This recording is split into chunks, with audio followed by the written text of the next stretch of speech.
Shana, Africa, say it louder. Say it, Shana.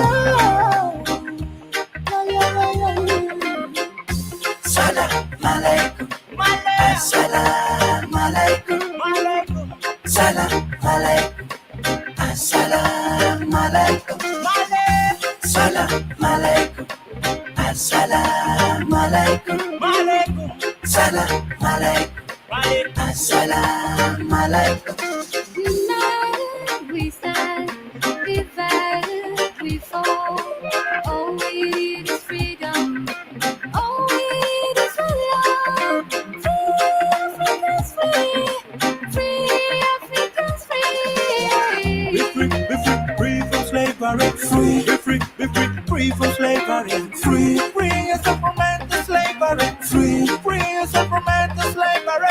Free, free yourself from mental slavery. Free, be free, be free, free from slavery. Be free, be free, free from slavery. Yeah. We're here to speak the word. We're here to stop the war. We're here to speak the word. We're here to stop the war. We're here to speak the word. We're here to stop the war. Salam alaikum, assalamu alaikum, salam alaikum, assalamu alaikum, salam alaikum, assalamu alaikum, salam alaikum, assalamu alaikum.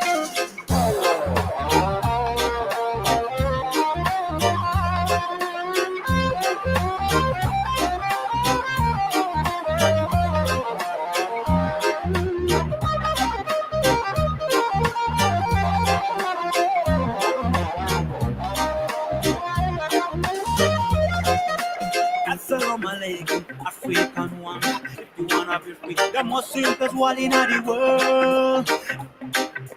Get yourself the bell of reggae music coming straight to you from the one of the most peaceful man. So many lie down on the streets, whatever them with their guns in the hands. Get yourself the most free time. I preach about freedom. Preach about freedom. We're here to speak the word. We're here to stop the war. We're here to speak the word. We're here to stop the war. We're here to speak the word. We're here to stop the war. Better look on the street as a lesson, youth. Stop violence as a lesson. You have to listen and be a man.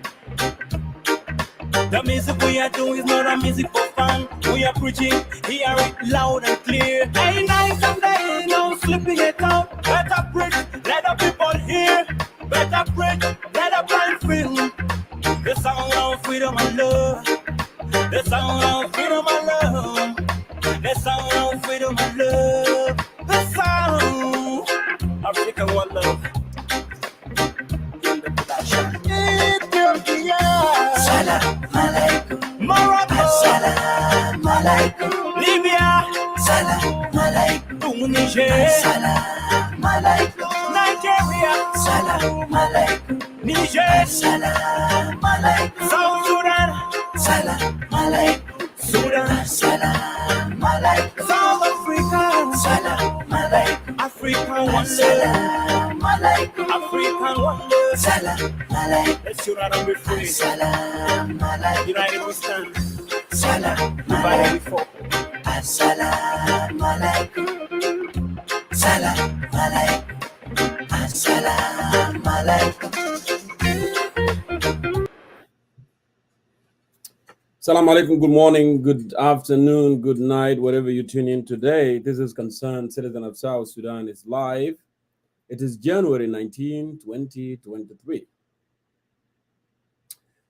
3 days ago, we did talk about very important, pressing issues in our country.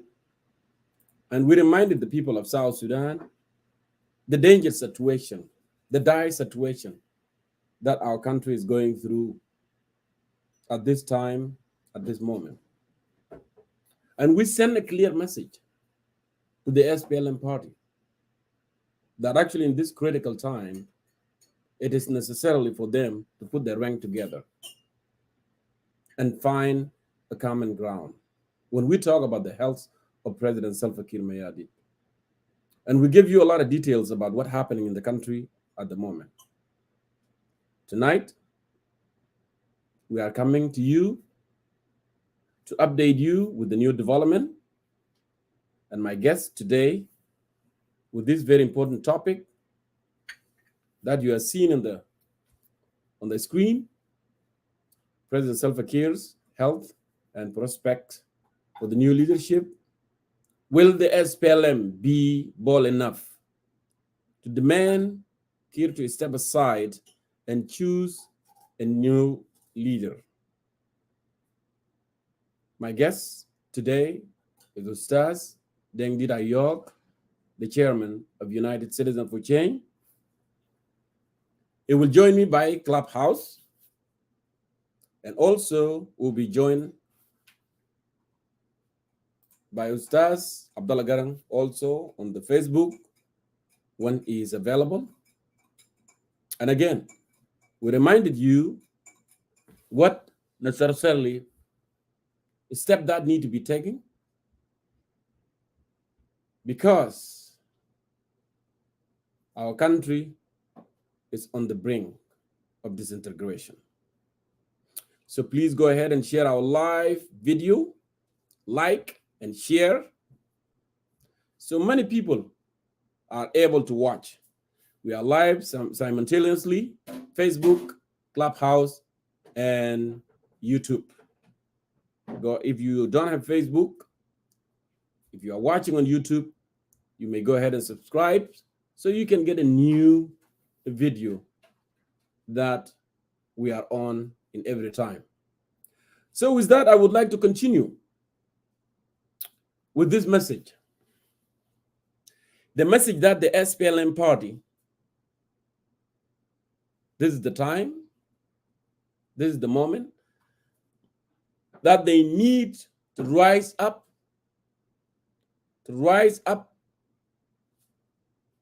their moral obligation, to have that moral courage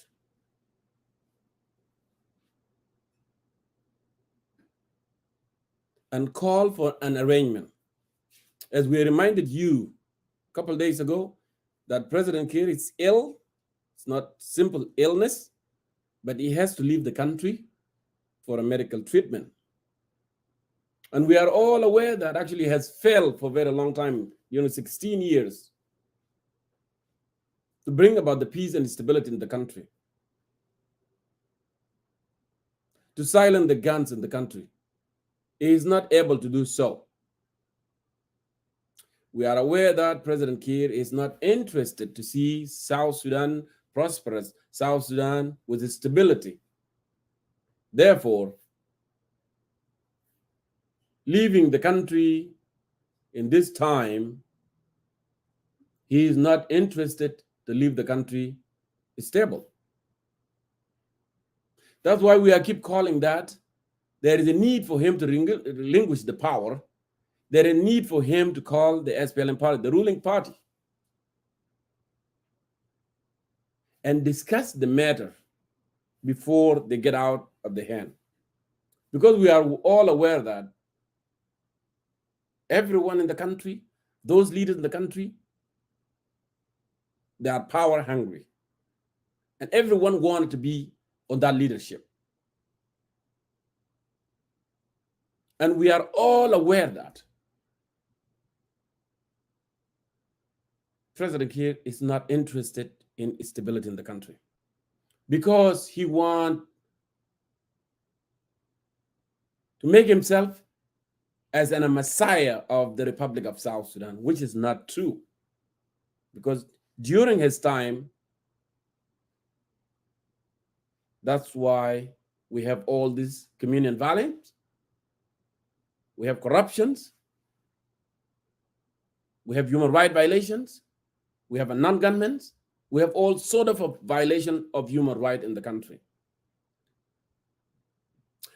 And yet he doesn't want to see somebody coming after he leave to put things together, to stabilize it, because he put himself in a position that he want people to see him as a messiah, is the one that keeping people of South Sudan together. But unfortunately, it was not the case. So many people, they may see us here advocating for that and calling for the SPLM party to put their rank together and at least have an arrangement for transfer of power at this critical moment.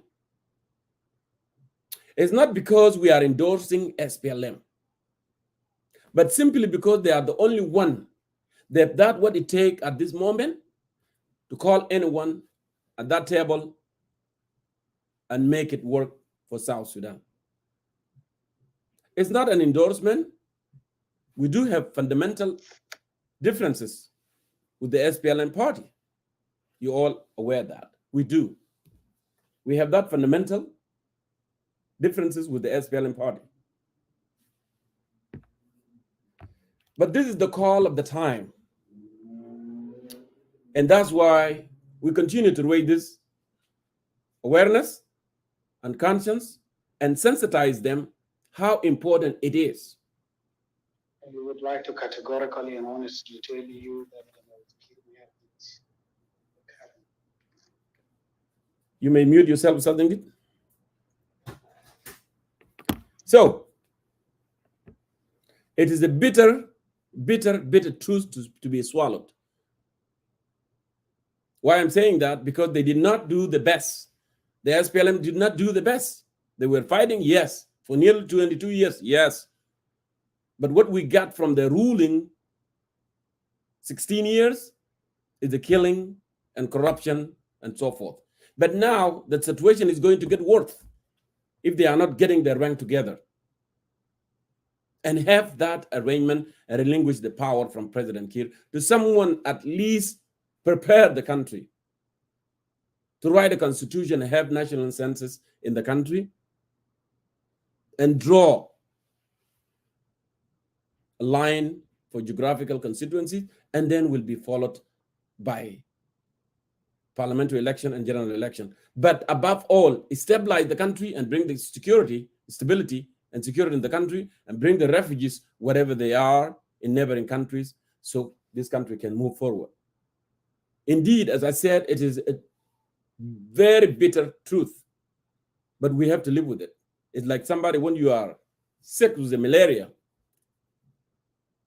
and actually you don't want malaria because malaria is very bitter, but that's the only source of healing for you. Malaria, quinine, or penicillin, whatever you call it. That's the only source of healing for you.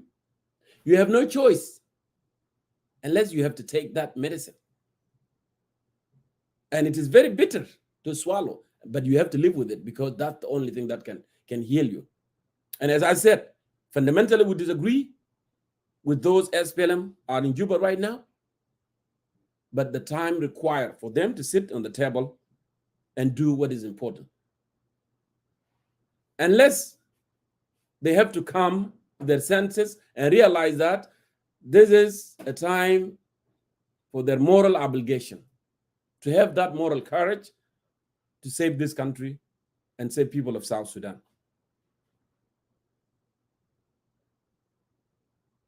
This is what needed at this critical time. And I said from the beginning that actually President Kiir will not, he is not interested of calling intellectuals, SPLM members, and relinquish the power, because you have seen for the last 16 years how he has been governing the country. Always through outsiders. The NCP, you know how many NCP in his government. That's how he had been, ruling the country. The centers of his governance was not policy made by the SPLM ruling party. They were by NCP, rely on Khartoum, rely on those who disagree totally, with liberation struggle during that time. So we don't see him doing that. We don't see him feeling that it's enough is enough. Now I can leave this country in peace. And instead, he wants this country to suffer. So others can see what he has been saying, that I am the only man, I am the Messiah of this country. But in fact, it's not a Messiah of the South Sudan. There are other South Sudanese who can put this country in orders. That's why we are calling upon the SPLM party. And that's why I said it is a bitter truth to swallow. But we don't have any other choices. But for them to sit down and arrange that. Because he will not do it. He will not do it. And I wanted to remind you, President Kiir said this before, that actually he's the only one man. If he's dead, and then there would be more problem in the country and people in be war and country would be disintegrated. But that's not true. But I want to prove that point to you tonight. I am going to play, actually, before I bring my guest to Jidayog, I'm going to play a clip of his interview with Jeff Koinange of Citizen TV of Kenya. He asked him a very important question on that interview. Even he was not able to answer some of them. But he made it clear on that interview that actually he's the only one man. And he wants to prove that by leaving country now in chaos. Because he knows there's a lot of power hungry, a lot of power struggle. People in Juba, everyone want power. And by leaving them with no arrangement in place, there will be a fight. And that fight will affect the citizen, and that fight will destroy the country. So listen to that interview, and you be the judge. And that's why we keep calling the SPLM party to rise above their interests and to rise up the consciousness. Because this is a duty. This is a national duty at this critical moment. Let me play that. Let me go ahead and do this. And you listen to this.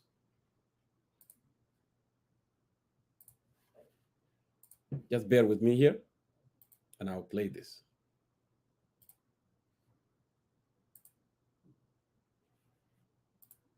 I think it is already here. I'm going to play that. Just listen. The questions asked by Jeff Koinange of Kenya.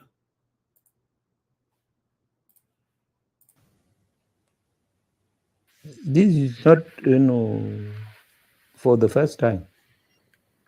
It seems a lot of frustration there, Mr. President. Yes. On your part. Yes. When you say your hands are tied, it feels like... Yes, not by the people. It is by the international community. This is why I have 5 vice presidents.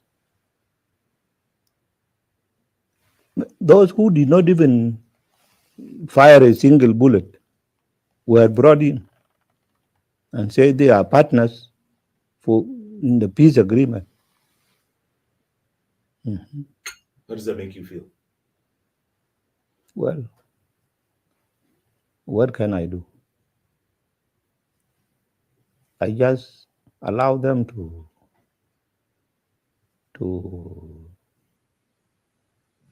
do what they had wanted to do. Now, when you take a cow to a slaughterhouse,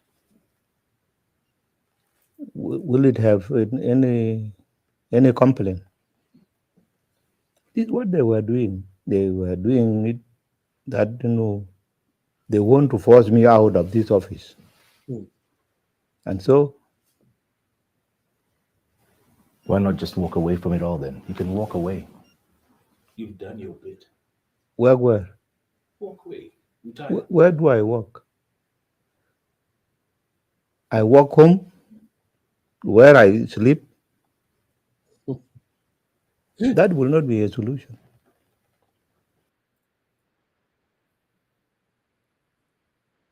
Did you hear that? Did you hear that? Jeff Koinange of Kenya asked President Kiir, if you cannot handle the situation in the country, because Kiir now is describing himself like a cow that has been taken to a slaughter. Like a bagger machine would do salkhana. What the cow do? It will not complain. It will just go with it. Would you process that as a citizen of the country? Would you process that? He said his hand is tight. His hand is not tight. He's the man that make a decision. He's the man that always make a decree in the country. His hand is not tight. His hand is not tight.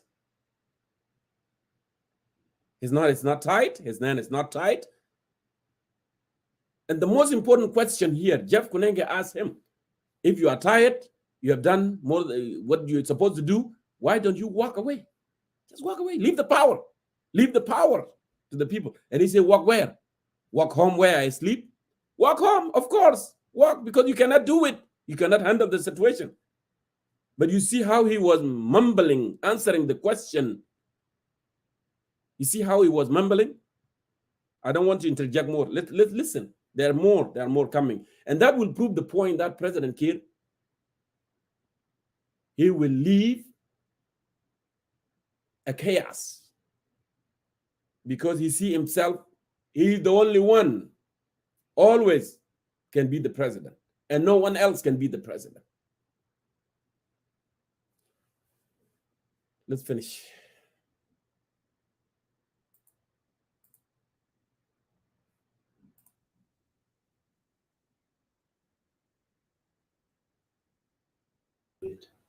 Where? Walk away. Where do I walk? I walk home. Why not just walk away from it all then? You can walk away. You've done your bit. Where? Walk away.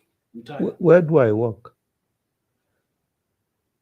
I walk home, where I sleep. That will not be a solution. Do you know, Jeff?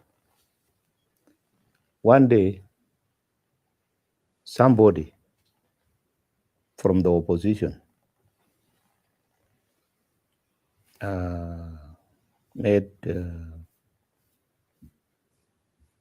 released in the social media that I have died.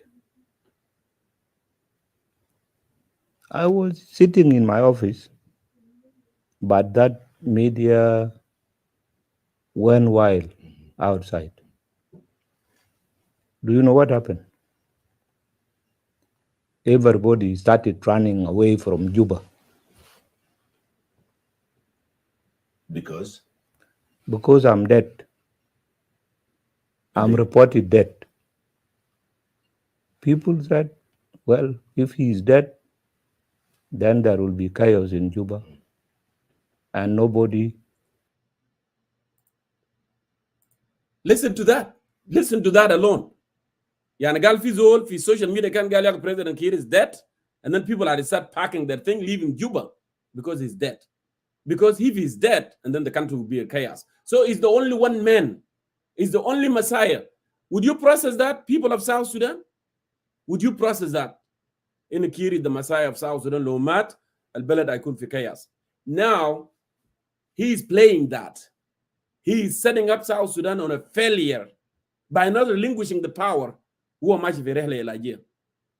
leaving everyone, because he knows there are some people who are looking for the power in Juba, and then those who are looking at the power and then they can fight. When they are fight, people are going to die, and then there will be a chaos, and then everyone will think, oh, yeah, he wants to prove his point that he's the only one that actually was holding the country together. That's why he continued to do this. And you, the SPLM party, you have to know this.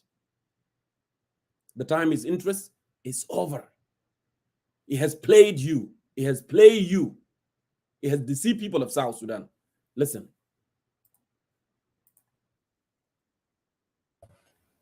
Killing.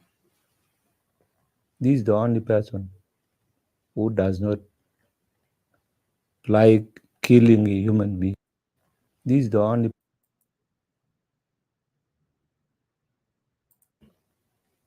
And nobody will tell people to stop killing. This is the only person who does not like killing a human being. So you're saying you are the only person who can keep peace in this place? No.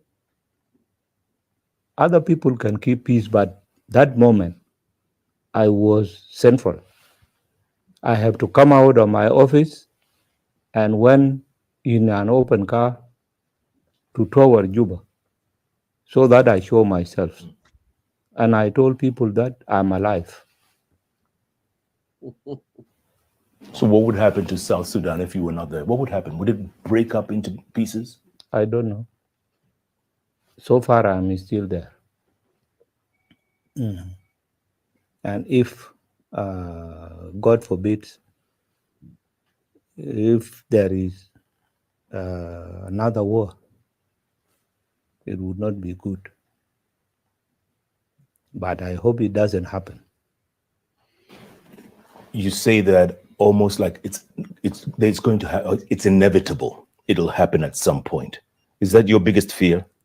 Well, there are people who are still bloodthirsty, who would want to see people dying in South Sudan.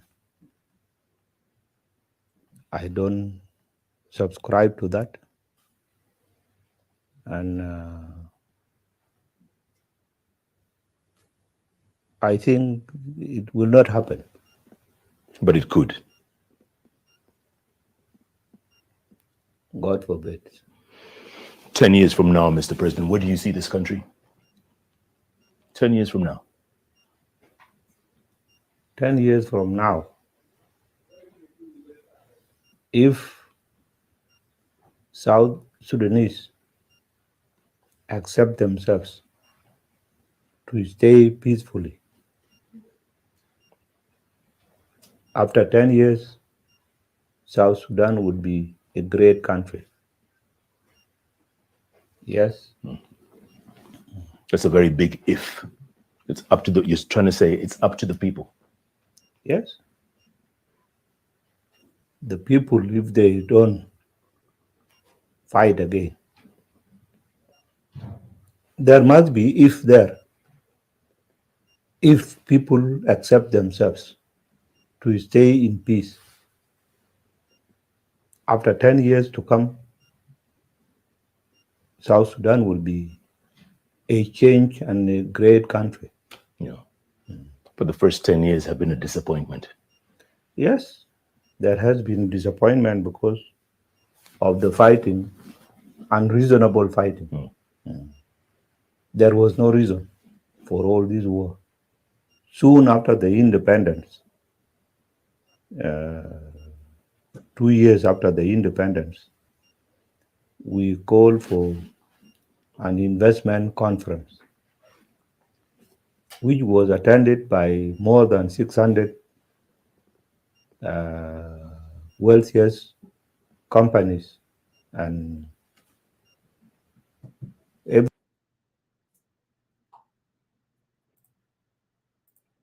Okay, a bit before I bring up my guest, Ustaz Dengdira Yok, it's worth to notice that, as I said from the beginning, President Kiir, he portrayed himself as the Messiah of this country, and no one else. He's the only one that can save this country. And he brought an example of when someone claimed that he died, and then everybody packed their thing and they were leaving in Juba. Because if Kiir is dead, according to him, if he is dead, and then people will die, and then there will be war, there will be chaos, according to him. And Jeff continued to say that, are you telling me that you are the only one man that can keep peace in this country? For the public consumption, he said no. But what he meant when he said that there will be chaos, he meant that if he is dead, and then people are going to be in big, big, big trouble. And that's why President Kiir keep the power, and he keep not relinquishing the power now, and he's going for medical treatment. And in that medical treatment, he may come back, he may not come back. We know that. He may come, he may not come back. Because he wants the country to be in chaos. Because he has already said it before. I am the only one that can keep this country. But actually, it's not true. Nuer were killed in his watch. The war happened in his watch. Tweet Ngok are dying in his watch. Luanjang and Ngok, they were dying in his watch. In Unity State, people are dying. In Ruwing, in,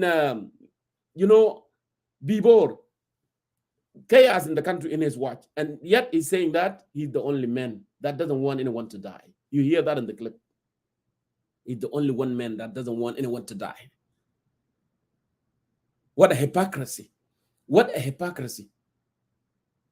يعني نفاق من طراز الأولى. And that's why we are keep talking, sending our message to the leader of the SPLM. You have been patient anyway with him for all this time. But now we cannot afford another 2013. We cannot afford another 2016. We cannot afford another war and another chaos and people to die and more and more and more.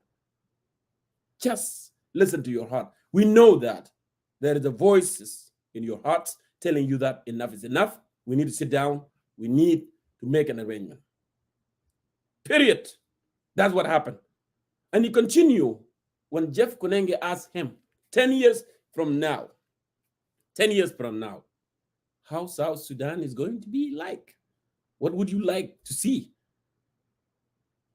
And he said South Sudan would be peaceful if people of South Sudan accept not to fight among themselves. Well, that's so disappointing. You, the leader. And what is the role of leader? You, the governor. You, the ruler. You, the president. You, the head of state. What is the role of head of state? What is the role of supervisor? What is the role of father in the house? Is to make sure peace and stability in place. Is to make sure he's a provider. So he has no role. He's simply saying that is up to people, as Jeff Konenge said. It's up to the people. If they choose to be peaceful, if no one wanted to make here and make that, khalas.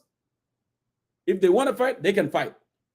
So basically what he's saying, and he said that in the clips, I will not send an army when you choose to fight. I will circle myself. أنا بقرر نفسي بالجيش بتاعي البسيطة وانتوا تشاكل لحد ما تكون فترانين وزول المهزوم يجيني في جوبا and then بعد كده ما يقولوا راجل.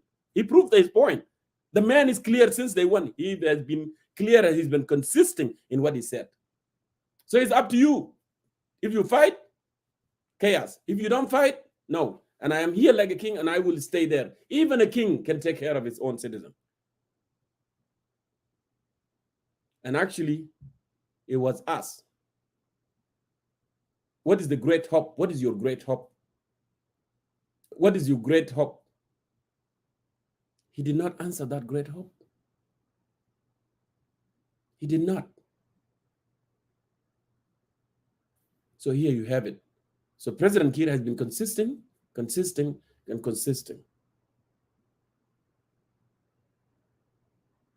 So now is the time.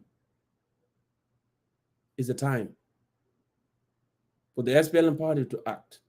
Because you are the only one now at this moment. No one is going to come from nowhere and say, hey, let's sit down at Jama and arrange this power. Because Mr. President, who wanted the country to be in chaos, he's leaving the country and he wanted to leave it like that. So those who love the power can fight among themselves and then citizens can die. And he will say, oh, well, I was the one actually keeping peace in order, but not I am there. Because he doesn't want to play a positive role to arrange, to call people, say, Ya Jama, let's sit down and arrange this thing. We have an hierarchy for SPLM. Okay, let's go for it. Who is next? Okay, you now take care, complete this interim period, but your role will be this. Write the constitution, secure the nation, okay, do the census, and then you couldn't election for Mabat. That's the role of interim period. That's the role. It's supposed to have a role. But he doesn't want to do that. Leave you in chaos. I thought it is very, very important to play these clips so you can see and hear it. What we have been saying for a very, very, very long time. That actually this man is not interested. And now his time has come to go for medical treatment. But yet, he doesn't want to do anything about the power.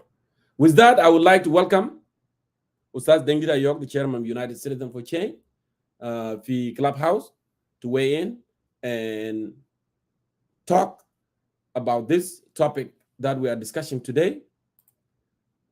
The topic that we are discussing tonight, President Salva Kiir's health and prospect of the new leadership. Will the SPLM be bold enough to demand Kiir step aside and choose and new leaders. This is our topic tonight.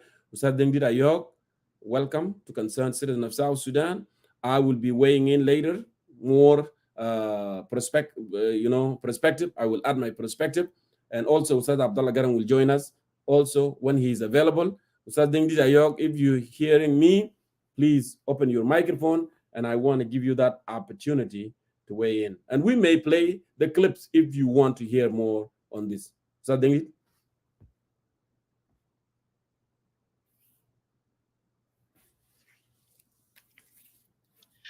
Hello, Brother John. I hope my voice is clear. You are very clear. تفضل أستاذ دنجد.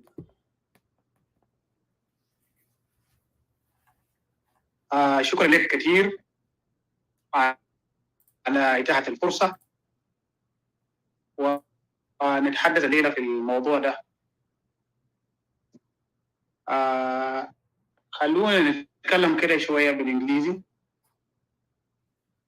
My fellow citizens and citizeness, fellow countrymen and women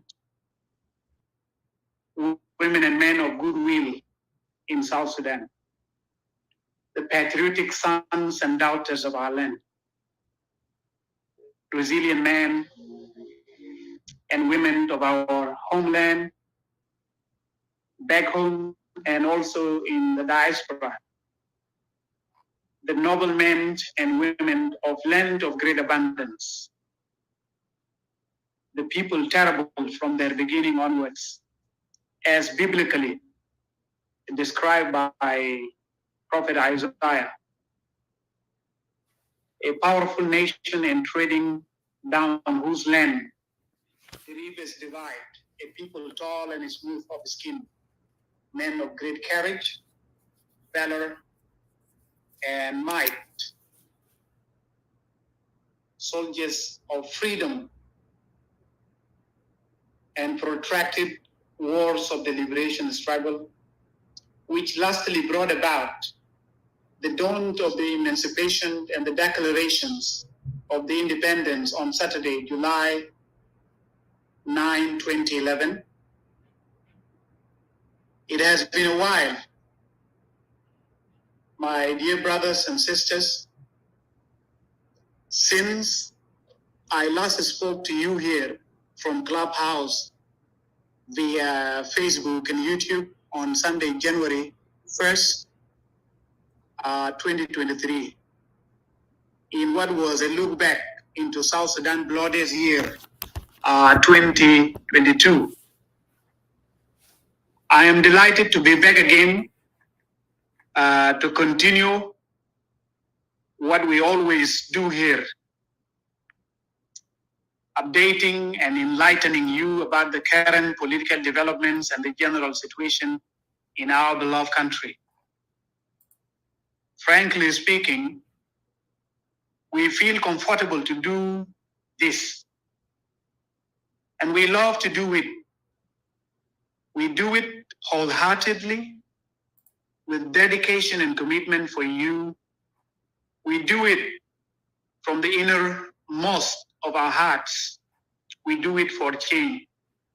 We do it for the brighter tomorrow of justice and equality.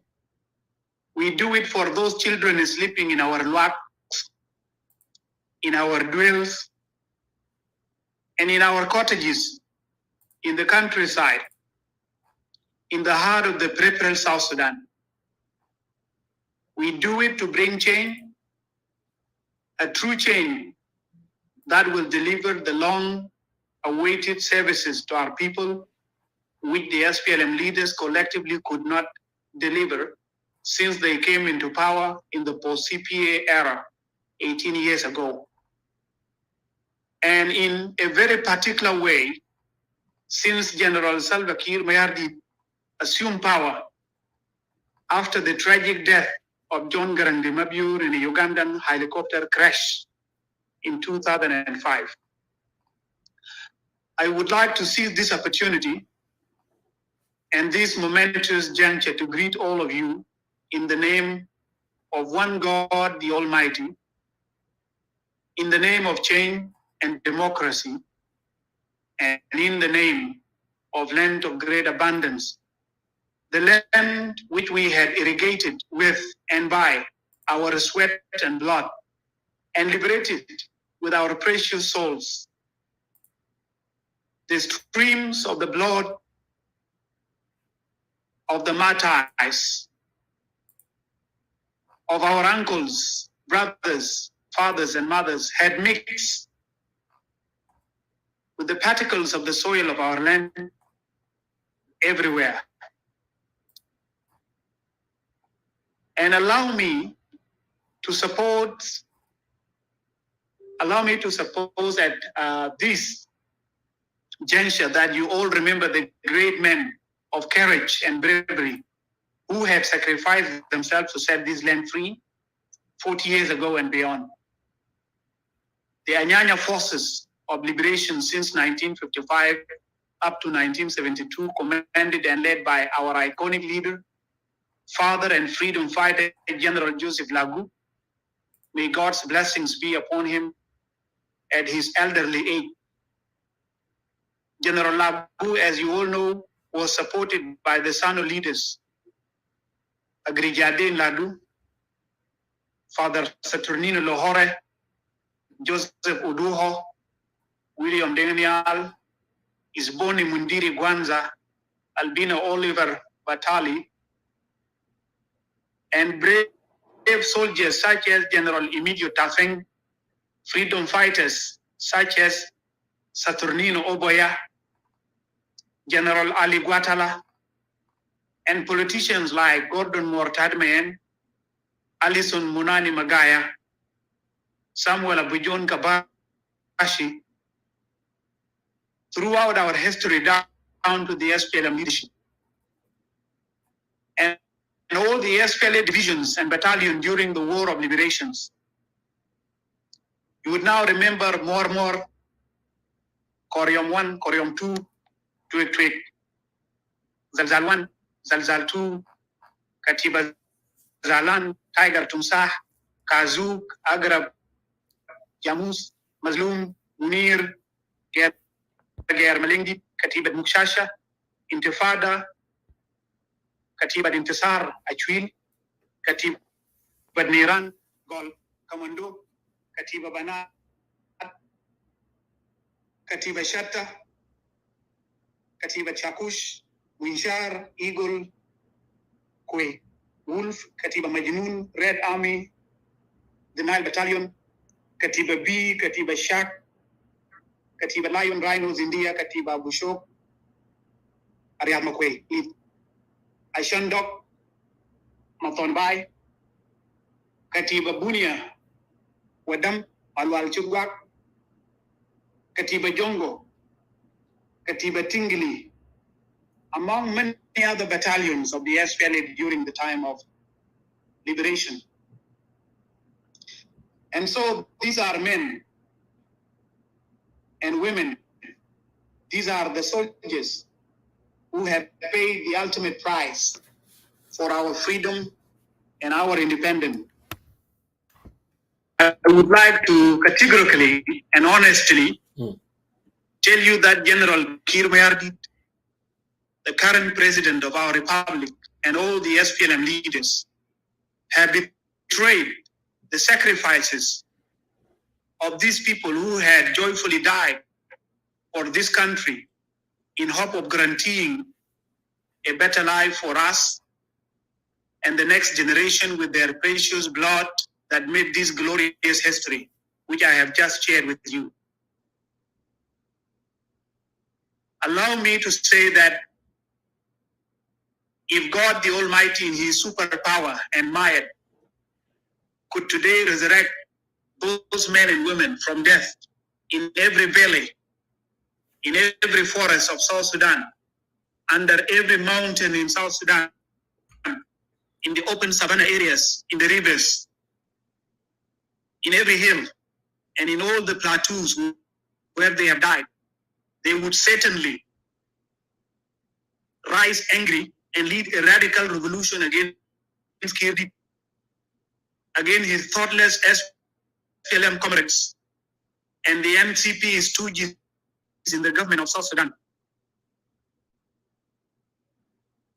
Believe me or not, they would do it. I assure you they would do it. They would do it in revenge against their redemptive death and martyrdom, which is turned into vanity today by Jadid and his government. We are using as a subject from which to speak today President Salva Kiir's health and the prospects for the new leadership. Will the SPLM be bold enough to demand Kiir to step aside and choose a new leader for the nation, as you can see it on the screen? We do believe that it is significant to speak about this subject matter because we are all aware that President Salva Kiir is sick and he is physically and mentally infirm, inept, and incapable of leading the nation. His sickness has reached a serious level to the point that he cannot stand for 40 minutes. And if he could, his chair must be kept right behind him at a very close proximity so that he can sit down anytime. President Kiir trembles while standing to give any sort of address in Juba. And having said this, ladies and gentlemen, we don't mean to see him no more or using the fact of him being sick as a tool for bullying him and his family or even the entire government of South Sudan or for negative and hostile political propaganda. No, that's not what we are doing. And if you think so, let me kindly say to you, please do not take it personal. Do not take whatever we are saying here personal, for it is not personal and it will never be. It is all about a people.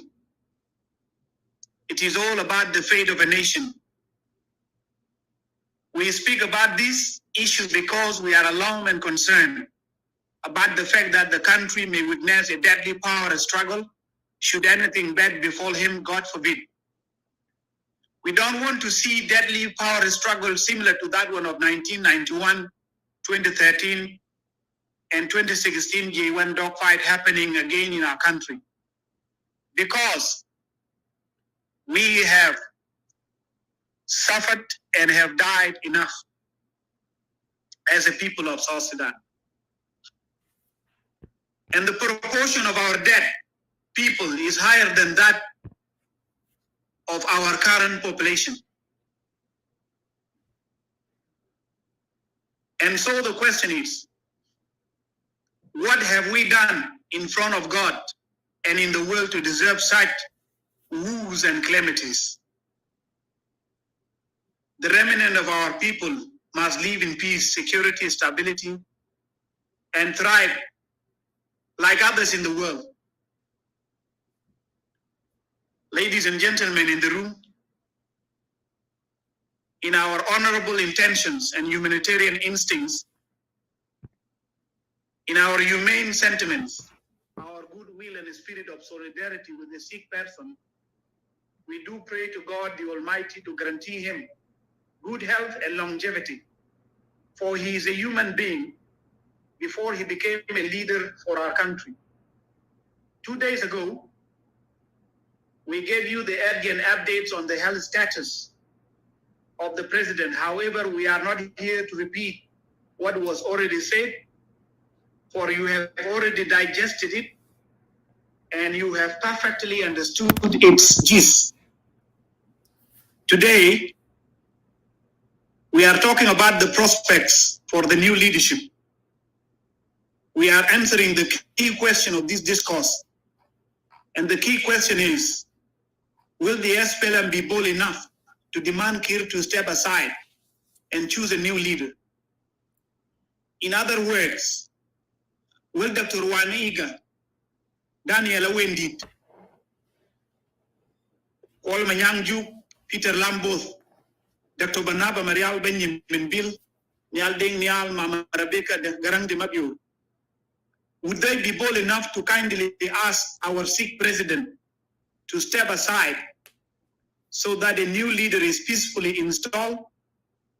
That is the question we are asking today, and it is the question we are seeking to answer in this topic or this discussion. And so the question can be expanded. Will the recently reconstituted SPLM Political Bureau and the reconstituted SPLM National Liberation Council cordially ask President Kiir to step down so that the nation witness a new leadership in accordance with the provisions of our Constitution in Article 101, Article 102, and Article 103? Will they do this? This is the fundamental question we are asking, and that we are seeking to answer. Ladies and gentlemen, we are primarily asking this question for the purposes of brainstorming in order to better tackle the subject matter we are discussing well. Be mindful that we are not only brainstorming, but discussing the prospects for the new leadership as a significant issue for the next level in the lives of our people and our country. However, some of you may ask a fundamental question: why should we speak as opposition about the SPLM as the one to choose the new leadership when it is the same SPLM that had caused all the ills the country is suffering from? Why are we doing this when we have fundamental differences with the SPLM based on its bad governance and the four evils of mismanagement, leadership failure, insecurity, and endless wars, lack of basic services, and chronic corruption in all the institutions of governance in South Sudan? So this is a fundamental question. Yonko, would you like to say something? No. Continue. Okay, I felt like you wanted to say something. And so this is the fundamental question, ladies and gentlemen. And the answer to this question is available. The opposition is capable of bringing a new leader based on the political mechanisms it can use. But the nature of things at this stage in our country is very sensitive. The security arrangements made before Christmas last year and after the leaking of the shocking video of the president are very sensitive and needs proper considerations and calculations in any political equation and quest for change at this period in the history of our country. The National Security Forces Operation Department have been left out in the current security arrangements, particularly in J1, around the president, around Juba City, and other major security locations in the country. This has political indications. And please, this is a free invitation for you to analyze and digest the exclusion of the national security from all the security arrangement. The Tiger Republican Guards, under the direct command of General Almaroldi, have been entrusted with the protection of the presidency, Juba City, and its outskirts. And they are backed up by the police forces under direct responsibility of General Majana Kate Malou and the SSPDF under the command of Chief of Defense Forces General Santino Dengwal. In addition to this, there are many tribal militias out there in different parts of the country, including the Nyaburjuak White Army, the Lone Were Armed Youth, the Morley Armed Youth, and Agulek forces which are being used in proxy wars in Upper Nile State, the armed youth in Bahr al-Ghazal region, and the youth who are also armed in Equatorial region. This security situation all over the country can be summed up in 2 words: fragile and volatiles. Whether theoretically or politically or practically, there are many aspirants within the government for the seat of the president. There are so many vultures around eyeing the seat of the presidency. General Akol Korkuch is there. People like General Taban Dengai are there. Benjamin Bolmel is there. Dr. Macharteng Dorbon is there. The MCP camp within the government under the command of General Turki Audit is there. All these things are happening at a time when they have the status of President Kiir. He is currently not helping him to lead the country. He said that he is going abroad for medication, but not sure whether he would come back or not. With this fact known to many political vultures within the presidency and in the government, every vulture now at this time is eyeing the top office in the country. This is what is happening. There is one thing I want to tell you as we talk here. There is a Facebook page and there is a Twitter account on social media. The 2 pages, that one on Facebook and the other one on Twitter, are being run on daily basis by the press unit in the office of the president. So on the press unit page on Facebook and Twitter, you see the president meeting government officials and foreign dignitaries. If you go there, you see the pictures. What I want to say is that the fact that the president is seen on those social media pages, meeting government officials, meeting foreign dignitaries, does not deny the fact that the president's illness is not true or not serious or severe. No, it is true, it is serious, it is severe. However, the president in person is adamant to carry on his duties in the office despite being physically and mentally incapable of leading the nation. And based on the current political realities in the country at large and in the government in particular, the president is sick and his health is continually deteriorating.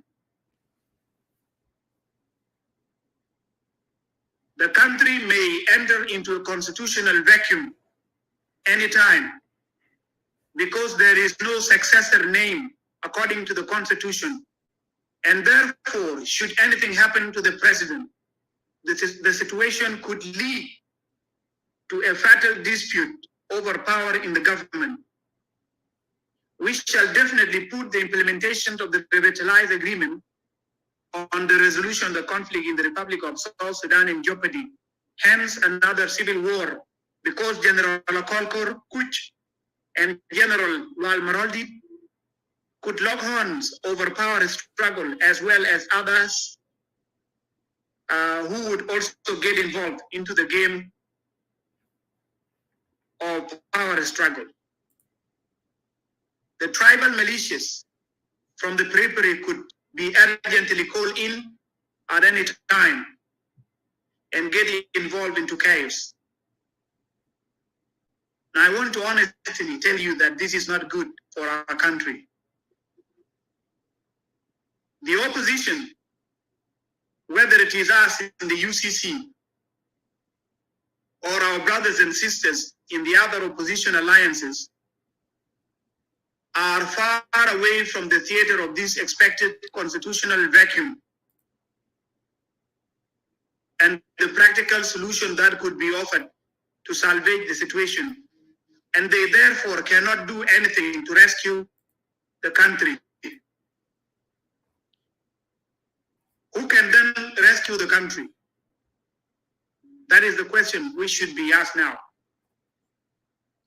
The SPLM, as the ruling party, is in a position of rescuing the country from slipping into chaos over power struggle. And we therefore say that they can play a key role at this stage in rescuing the country by sitting down and demand President Kiir to step aside and choose a new leader for the country to maintain the revitalized agreement and maintain the fragile security in the country as well. This must be done in order to rescue the country from the predictable power struggle, which would be very deadly and disastrous at the same time. To rescue the country from this possible chaos, the SPLM leaders need to exercise pressure on President Salva Kiir Mayardit. A pressure similar to that one which was exercised on the late Algerian president Abdulaziz Bouteflika when he was sick, in a similar situation to that one of President Salva Kiir now. A great deal of pressure was exercised on him until he finally resigned in 2019 and died in September 2021. Now Algeria has a new leadership. This is what should be done by the SPLM leadership, because the health situation of the president is not helping him. There must be arrangement before anything bad happens. We don't want the country to be left in confusion and in vacuum similar to that one which happened after the death of John Garang de Mabior. The SPLM leaders need to exercise pressure on President Salva Kiir, a pressure that is similar to what was done to the Zimbabwean President Robert Gabriel Mugabe, which ultimately led to the installation of a new leader. And as we speak, Zimbabwe have a new leader, that is Emerson Mnangagwa. The country must witness a new leader in order to rescue it from getting plunged into another deadly war over power. This must be done. It should not take another 3 months. If the SPLM leadership chooses a new leader, we shall continue to oppose that new SPLM government as we now oppose the leadership of President Salva Kiir. Because the new SPLM leader that shall come shall be a continuation of the same regime that is now led by President Salva Kiir. This would rescue the country and help in maintaining the current relative security in a state of the expected breakup of the country.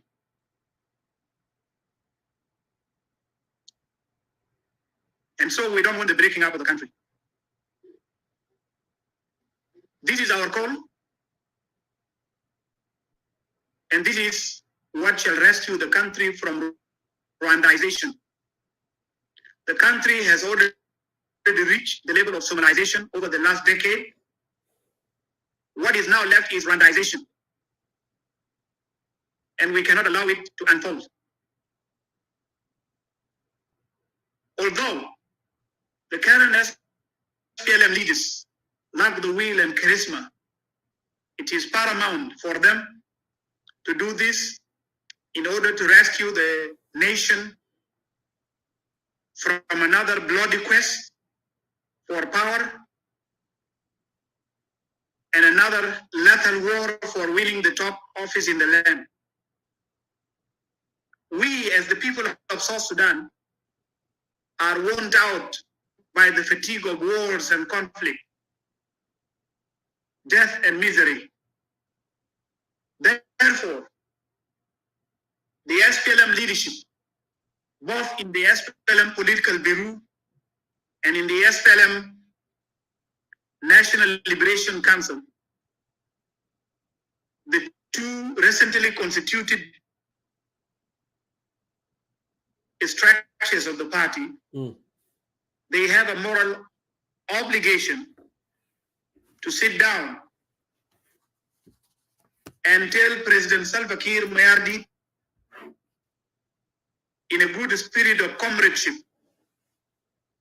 and in the spirit of patriotism, to step aside so that a new leader can take over. This one is in line with our constitution in the article I cited earlier. And so when we talk about this, or when we propose this, we are not bringing something new.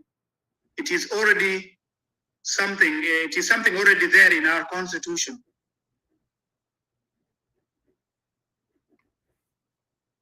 President Kiir, as a person, does not want to step down, but he should not be allowed to be adamant.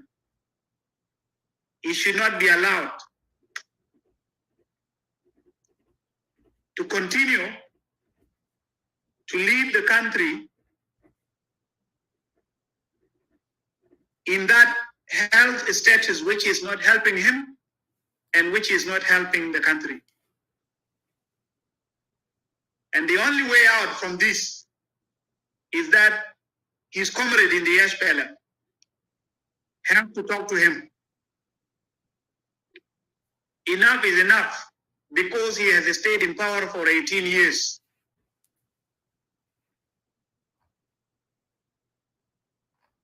"18 years in power, 21 or 22 years in the struggle. And he is advancing in age. Therefore, the only way to salvage the nation and rescue it from breaking up, rescue it from the predictable, deadly power struggle within the government, and to rescue it from going into the hands of the MCP elements within the government, and then South Sudan is taken back to Khartoum under the rule of Jalaba, the only way to rescue it is to ask President Kiir to step down. And so the SPLM leaders are in front of the test of history. They are in front of the test of facing their leader and talking to him directly and asking him to step aside, so that another leader who is mentally fit, physically fit, can be given a chance to lead the country, instead of the country just remaining like this, and the political leaders are now doing a lot of bad things in order to take the seat should anything happen to the president.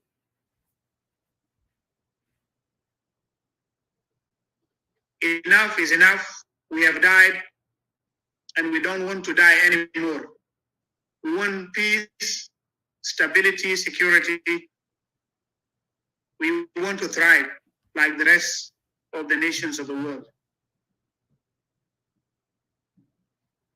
Brother Jonkor, I would stop here.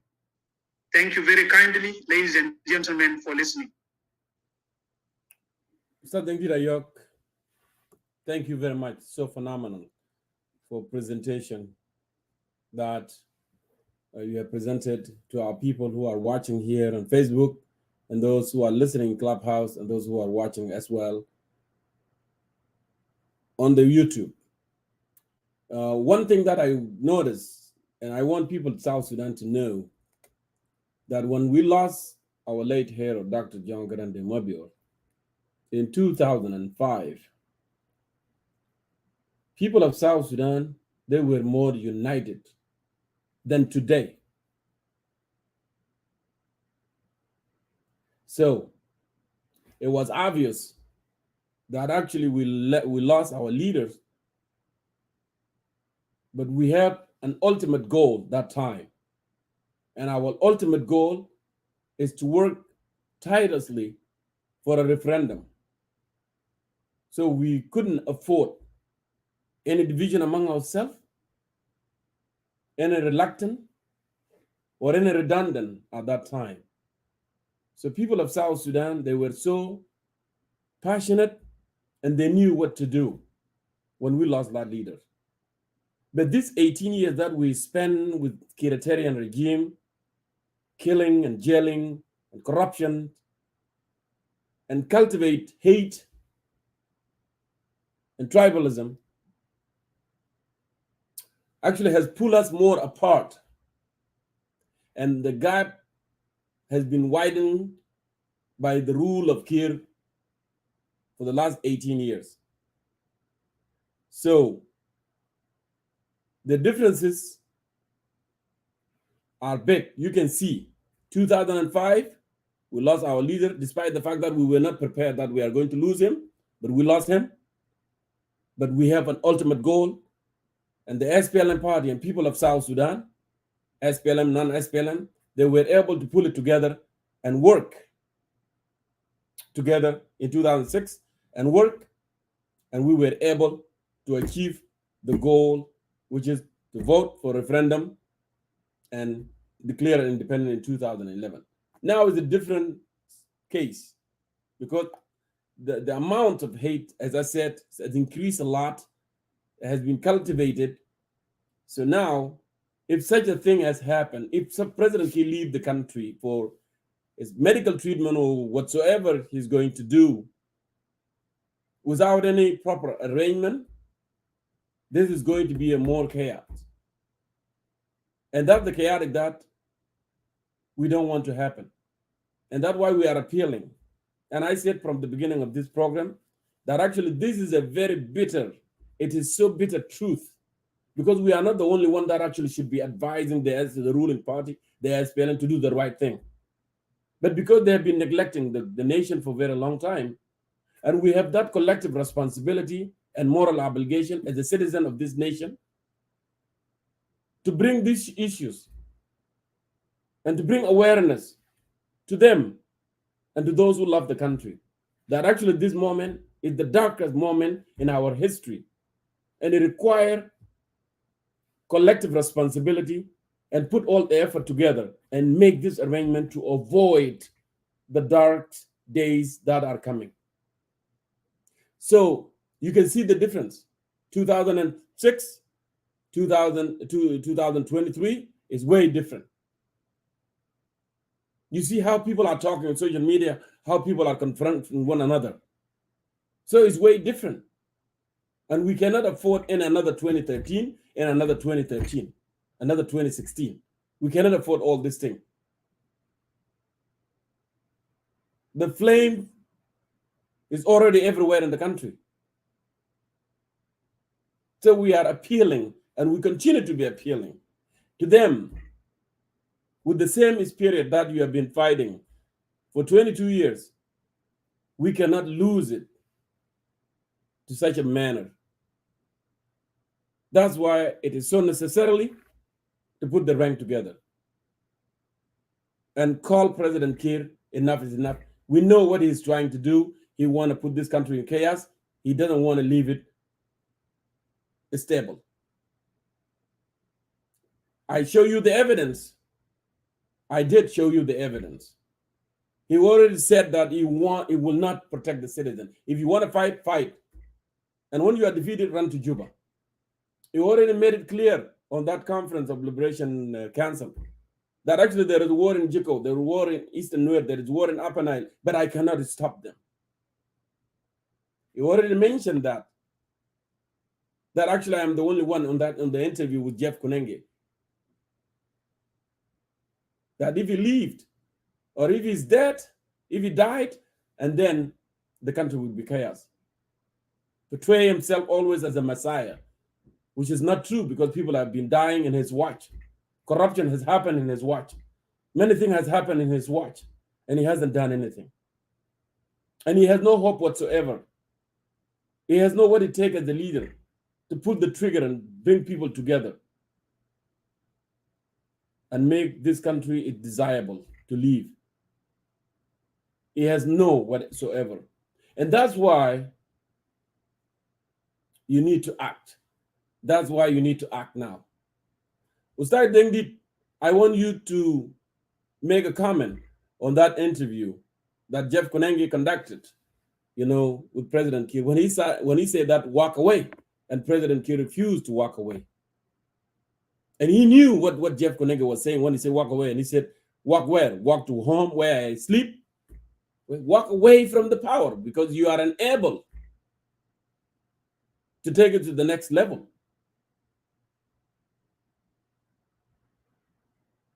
He did not have any hope for the country. What the message you want to tell people of South Sudan in that regard, Ustaz Dengdi? Because many are not understanding until now. Go ahead, فضل. شكرا لك يا جونكور. قبل ما أجاوب على سؤالك ده أنا عندي قصيدة أقرأه أشارك بها الناس. تفضل. القصيدة اسمها المجد للثوار والآباء. بنقول كده: صباح الخير يا رفاق، صباح الخير يا رفاق، صباح الخير يا رفاق الدرب الأخضر الطويل. يا رفاق يا أريك يا قركوز واشو وسيامة دين ووفيا ومون ومتيان وموجوك وأشول نيابج وونانغ وواني وفوني. تعالوا نتجمع، تعالوا نتلم سوا. الليلة ذكرى الوطن، الليلة ذكرى النضال، الليلة ذكرى الشهداء والأبطال. تعالوا نهيئ ذكرى الوطن، تعالوا نذكر أجريجادين قائد سنو، تعالوا وفاء لجوزيف لاغو قائد مجدنا، وعزنا وانتصارات الأنيانيا. غنوا معايا للشهيد البطل ساتورنينو لهوري، عمود ثورتنا وقائد كفاحنا. أشدوا معايا لسترنينو أبويا جند التوريد الشجاع. غنوا معايا تراكيل المجد للثائر الشهيد البطل إيميديو تافين، قائد جيشنا وملهم أجيالنا. خلونا نقيف إحياء لذكرى الثورة في التوريد، ونشوف أمجاده فوق جبال الاستوائية وسود الغابات. إحنا ما بنخاف الموت، بالموت رفعنا علم استغلالنا ورفرف بدماء شهدانا. هيو معايا يا رفاق القائد ماثيو باغان وماثيو بور، جوردن مورتات وبور متوان، برناندو مونجول وفرناندو غوي واصحاب الميامين، علي قواتلا، سامويل ابو جون كباشي، أليسون مناني مغايا، ماكورتاو، دينالو، ايزايا كولان مبوردين، وناس تانيين كتار. ديل بذلوا الغالي ونفيس لينا، ولسه جايين في الطريق الطويل. جهزوا وسامات الثورة، جهزوا وسامات الإنجاز والشرف لبنسون كوايندا جور وإزبوني منديري غوانزا وألبينو أوليفر باتالي وكونون ماتيان وبوث ديو وويليام دينغ تعالوا يا رفاق، تعالوا نتلمى نكتب صفحات ماجدة للباكر والتاريخ، ونهيئ مؤتمر جوبا 47 بداية المطالبة بالدولة، نهيئ كلمة نمبورو والوجهاء والسلاطين لا دولو لي والشيريان وناس تانيين كتار، نهيئ كل السلاطين ورجال المقاومة، أرياض مكوي ميان متيان كونا نوك ديو علم سلطان يامبي والنبي موندين بون وولد بيت الملك بدوي باسينبي والملك أغادا كويشام، ديل عزاز، ديل شداد، ديل يستحقوا الاحترام، يستحقوا التخليد، يستحقوا الإجلال. قدموا الشهادة للخصوم، قالوا لهم إحنا الرجال وبنموت كرام، بدماهم شالوا مننا الذل والحوان، رفعوا رؤوسنا فوق عالية، تاني ما بنتهان. قالوا للعدو الجبان إحنا الرجال، فضلوا رموزا لنا في التاريخ والأزمان. ديل كانوا درع للوطن، عاشوا رموز، كانوا الشموس، مشوا أقوياء، شالوا مننا الشرور. جون جرن وويليام نيوان باني وكربينو كوانين بول مارتن منيلا يويل سامويل غايتود أقواداتيم لكورنيان لادو. يا رفاق، الليلة الوطن جريح ولينا دور في التصحيح رغم القمع وحبوب الريح.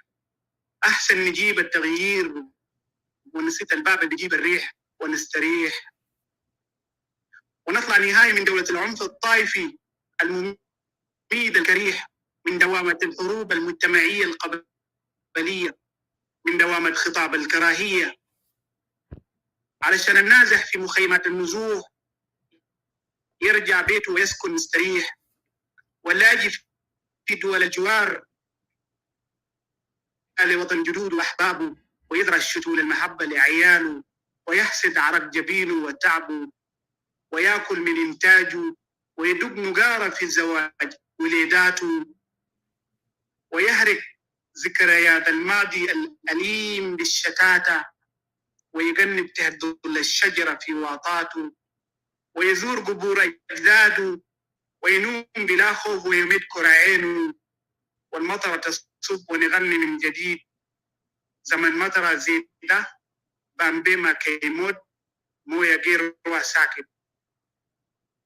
نودع الحروب والدشمان، نعيش في السلام ووئام، والسلم يجيب انسجام، والتريثة تقول نكات ضحكات وكثير الكلام، عشان أهلنا في أنزارة وطنبرة ونغنى وليري والقيقر والناصر يعيشوا في السلام، عشان أهلنا في راجة وقمروب وبور ومندري يأكلوا نونو ويعيشوا في السلام، عشان أهلنا في تركيكا وبانجاب وقبريال ولافون وإيزو ومابان وبانيكان وفالو يجنبوا في أمان، عشان أهلنا في أبياي وتويت ما يكون تاني أعداء، يكونوا أحباب بس من جديد، ويسود السلام وأمان واستقرار.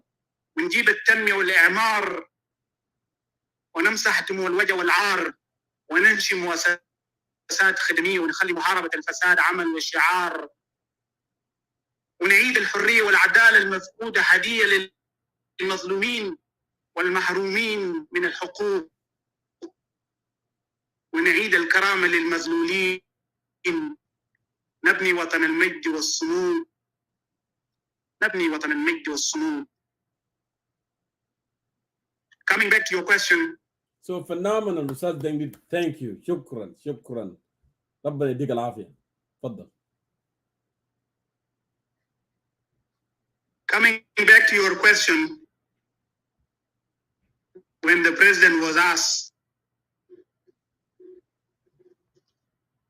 why he can step down and go stay home. If you want me to play it, I can His play it answer again. was, But if you get it, that's fine. Okay, you can do that. Okay, let me go ahead and do that.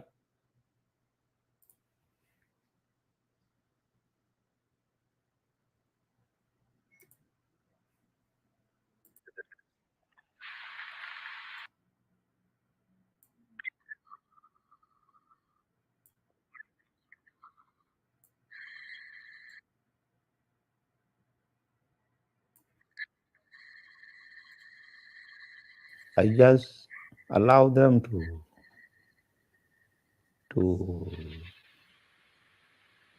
do what they had wanted to do. Now, when you take a cow to a slaughterhouse, will it have any complaint? This is what they were doing. They were doing it that, they want to force me out of this office. And so, Why not just walk away from it all then? You can walk away. You've done your bit. where? Walk away. I'm tired. Where do I walk? I walk home, where I sleep. That will not be a solution. Do you know, Jeff? One day, somebody from the opposition made released in the social media that I have died.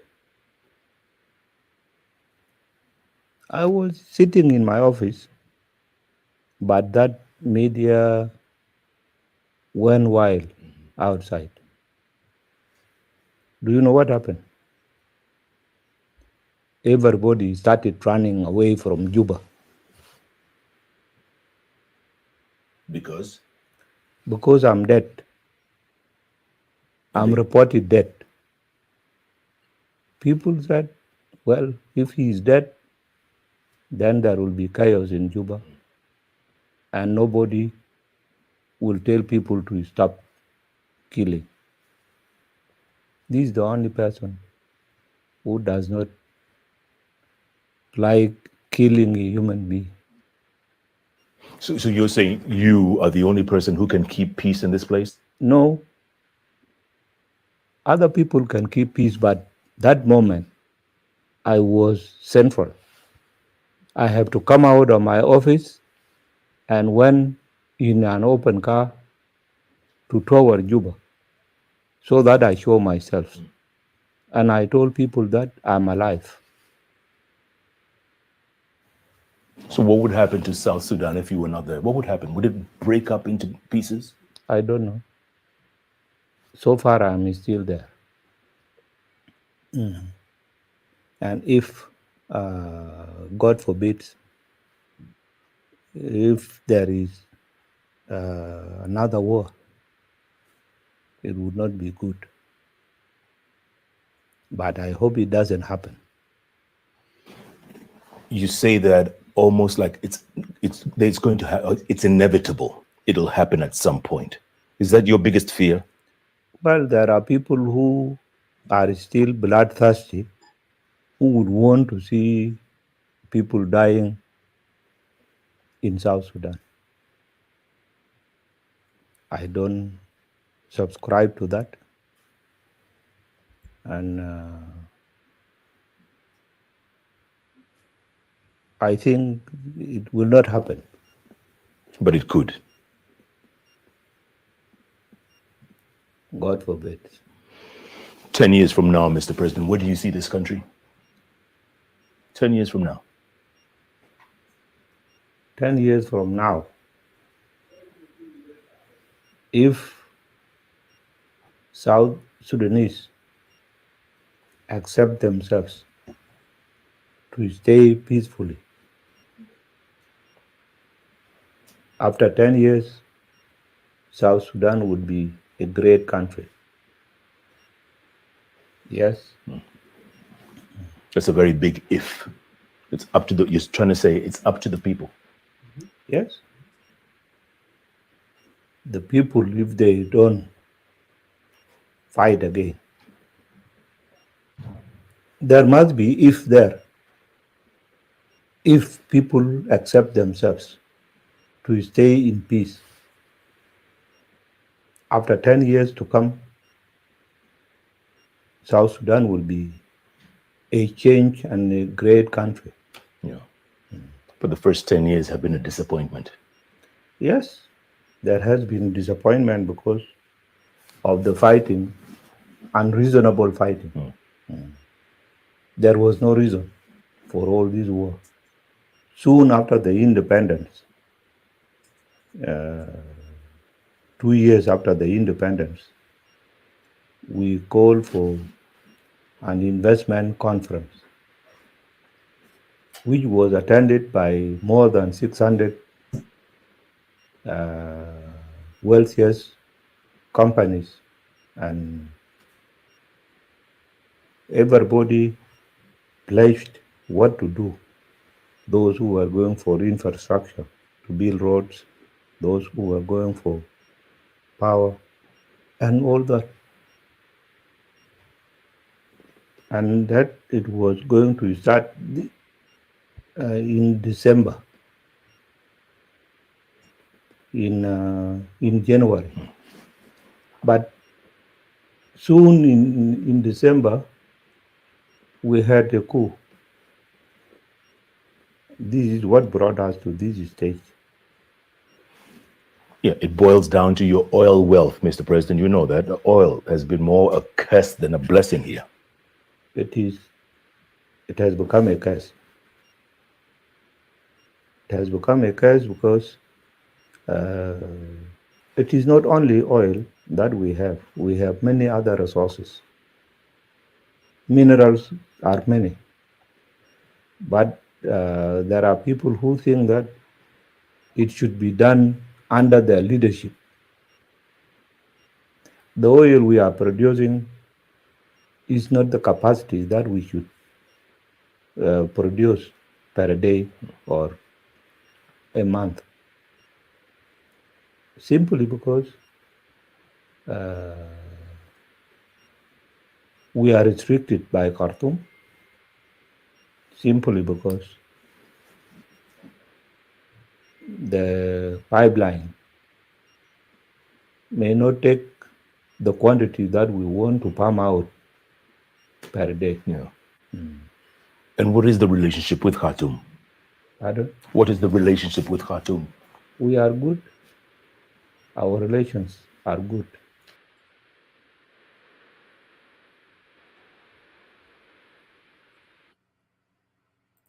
Ustad Dengit, I may allow you, but later, actually, there is another question. Jeff Kunenge asked President Kiir, what is your greatest hope? He didn't say anything about South Sudanese. He didn't say anything about his leadership. He said his greatest hope is international community. And also he was asked another question. What is your greatest fear? And he said his greatest fear is the international community forcing him out of the power. So I want to give you an opportunity. It's very funny sometimes, you know, the way he was talking. You, the citizen, be the judge. You can hear it from there, what I've been saying, that actually he's not interested to have that stability. So he distanced himself as a leader. There is no role he can play. Like South Sudan there, without a leader at all. It's up to you. You fight. If you fight, we are not going to go anywhere. If you have disagreement, we are not going to go anywhere. But what I know, the leader can play a role. But I don't want to dwell on it. Ustaz Dengi, please, I want you to go ahead and jump in.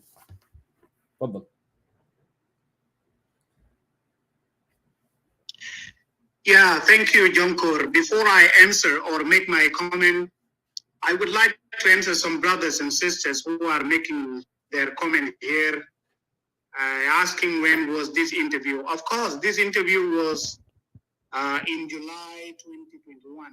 Yes, last year, last 2 years. 1.5 years ago. Yes, in the last 2 years, when Jeff Koinenge, the Kenyan journalist, came to Juba and interviewed the president. During this interview, Abraham Chol made what he called prophecy that President Kiir and Riek Machar would step aside and a new young president would take over. The next day, he was arrested and kept in prison for more than 1 year until recently he was sentenced to 3 years imprisonment. So this is a question, this is the answer to those who asked in the comment section that when was this interview conducted? Yes, it is an old interview. It was done 2 years ago, but it still resonates with what we are saying here. Yes. And that's why it is being played so that it is connected with what is being said here. We are not playing it because we are bringing you the whole thing. It shouldn't be taken that way. There is a purpose why we are doing this. We are not just doing it out of the blue. Coming back to the main topic that we're discussing. Yeah. And I tell you, Sir Dengit, I want to add that. President Kiir. What I'm trying to say, and it tell them also how consistent President Kiir in and what he has been doing, how it's consistent from Addis Ababa that he cannot work with Riek Machar, from saying that I am the president and I will always be the president of the country, from just saying that he's the Messiah of the country, and from saying also the war is happening in the country, he cannot protect the people. It's consistent with what is happening, and that's why we played this. We just didn't play it from a blue. Yeah. Go ahead, Dengi. Yeah, it is in fact contradicting, and in fact President Kiir said a lot of things. If you go back into history, as you did, he said in Addis Ababa that I am the president and I must always be the president. Michael McQuay said that President Salva Kiir would never work again with Riek Machar. Yes. When they were choosing the SPLM Secretary General, President Kiir himself said to the members of the SPLM, he said, comrades of the SPLM, let me tell you this. I will leave this SPLM power the same way Dr. John Garang left it. Yep. And again, if you follow him, you will see that he is, according to what he said to Jeff Koenig, he said that he is the one that is holding the country together, and that somebody said on social media that he was dead, and then everybody was trying to run away from Juba. And he here depicted himself as the Messiah, as somebody who can actually hold South Sudan together when he is alive, but when he is dead, people would run away and the country would be breaking up. That's what he said. So here he is depicting himself as somebody who is holding South Sudanese together. Recently, Paul Manyang told him that General Dictator Salva Kiir, you have to lead the country until the end of your life. And so when you look into all these things, President Kiir is clinging to power and he does not want to leave power. And so what is his intention? His intention is that he wants to cling to power until he dies. That is the intention. And this should not be allowed. It should not be allowed at all. And that's why we are saying if there are people who actually have a heart for this country in the SPLM, they need to persuade this man, they need to talk to him in order to relinquish power, because his health, as we are talking, is not helping him. If you go to the presidential press unit page on Facebook, you would see him sitting in the chair, and if he stand up, he would not last for 20 minutes or for 10 minutes. He would then go back and sit down because he cannot. And he does not stay in the office for a very long time. He has to go and lie down in the bed every now and then. There are some things that people don't know, things that are not shown on the camera. What you see on the camera is just for the moment of picture taking. But after that, he's not okay. So the people of South Sudan need to understand this. So President Kiir does not want to relinquish power. He is determined. He is adamant to continue to be in power, and his continuation in the power is not good for the people of South Sudan, because insecurity is persisting in all the rural South Sudan. People are fighting, they are killing themselves. There is a spread of arms into the hands of the civilians. People are fighting themselves. There are a lot of areas in South Sudan that are not feeling insecurity. For example, let me give you one example. I want to give you an example of Tony within Warab state, where the president comes from, and the state where the Director General of the National Security comes from. Tony is one of the areas that is very backward, one of the areas that is underdeveloped, and guns are in the hands of the people. They have conflicts between one clan and another from time to time. You find Luanjang fighting against the other clans. Sometimes you find the people of Lao and Congo fighting against one another. Sometimes you find a Kolkor going there to terrorize people and kill the youth in the area. And there are no services in the area. There are no health services provided. There are no roads in the area, no schools. People are backward. The only thing they know to do is guns, to have guns in their hand and fight one another. That's the only thing they know in Tony. So Tony is one of the areas where violence is disastrous, and many people dies every year. Many people do not talk about this area, but this area is suffering. So that is one example. Needless to mention what has been happening between the Tweed and the Mark area, and they have gone back to the business as usual during the New Year's Eve, and they are now fighting one another. So you can see that the leadership of President Kiir is not a leadership that can maintain peace and security in South Sudan. The people of Upper Nile recently have been fighting. And who is behind the war? It is the same President Kiir, because the Agulek forces of Johnson Olony and those forces of General Garwidwal were made to fight among themselves. And then the war took a tribal turn, and the communities were targeted, and hundreds of people were killed in the area there.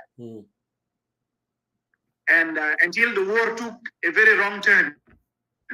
It took a turn of a tribe fighting another tribe, but it was not so at the beginning. The same thing we have seen very recently between the Lawnware youth and the people of Pibor administrative area. They fought among themselves, and hundreds, tens and tens of young people were killed. And the same thing going in Equatoria, in different parts of the Equatorial region. You see the issues of people fighting in the area and people killing themselves. This is the man who says that he is the he's the unifying factor for all the people of South Sudan. And at the same time, he wants to cling to power. And the fact that he remains in power is fatal for the people of South Sudan. It is disastrous to the people of South Sudan. It is dangerous to the security and the safety of the people of South Sudan. And so there is no need for President Kiir to continue to stay in power. And that's why we are campaigning and telling his SPLM comrades that this guy should be stepping down so that another leader can take the lead, and he should go and have a rest with his children and grandchildren, and he should even go for treatment. And thereafter, when he comes back, he has to go to his house and stay there. He did his part throughout history, and there is no need for him to continue to stay in power when his health is not allowing him to continue in power. He talked about the future of South Sudan in the next 10 years when he was asked. 2 years have already passed, and we have 8 more years to come. And he's saying that South Sudan would be a great country. How could South Sudan be a great country when weapons are spread in the hands of the civilian, and the civilians are fighting among themselves in different parts of the country? There is no safety, there is no security, there is no peace. There are no services for the civil population. All we hear is death after death. All we hear is displacement, massive killing, rape against women. That's all we hear under the leadership of President Salva Kiir. And so when he says that he's relinquishing the power is not a solution, that he's going to stay home is not a solution, it can be a solution. Because we have seen the opposite now. He's staying in the power. It's not a solution. So he should go so that his relinquish of power can be a solution to the people of South Sudan, so that another capable leader who is not inept like him can come up and lead the people of South Sudan, ensure that security is prevailing, ensure that the people of South Sudan are getting the services they are supposed to get, ensure that the blood of our martyrs is compensated by making South Sudan a great country. And so South Sudan cannot be great as long as there are guns in the hands of the civilian. South Sudan cannot be great as long as North and Twitch are fighting one another. South Sudan cannot be great as long as people are dying in Sholo Kingdom. South Sudan cannot be great as long as people are fighting in Eastern Nuer and the president says that he cannot stop them. Is that the South Sudan you want to he want to see great in the period of 10 years when he was asked? Absolutely no, because he said that South Sudan would be a great country. And then he himself came and said that they are fighting and I cannot stop them. And in the same year, in March 2021, he said that I would not send you the army or the police, you would fight yourself until one is defeated and then come here for me to Juba. Then I would protect him. But he would not speak again as a man. This is the president who says that he would like to see South Sudan as a great country in the next 10 years.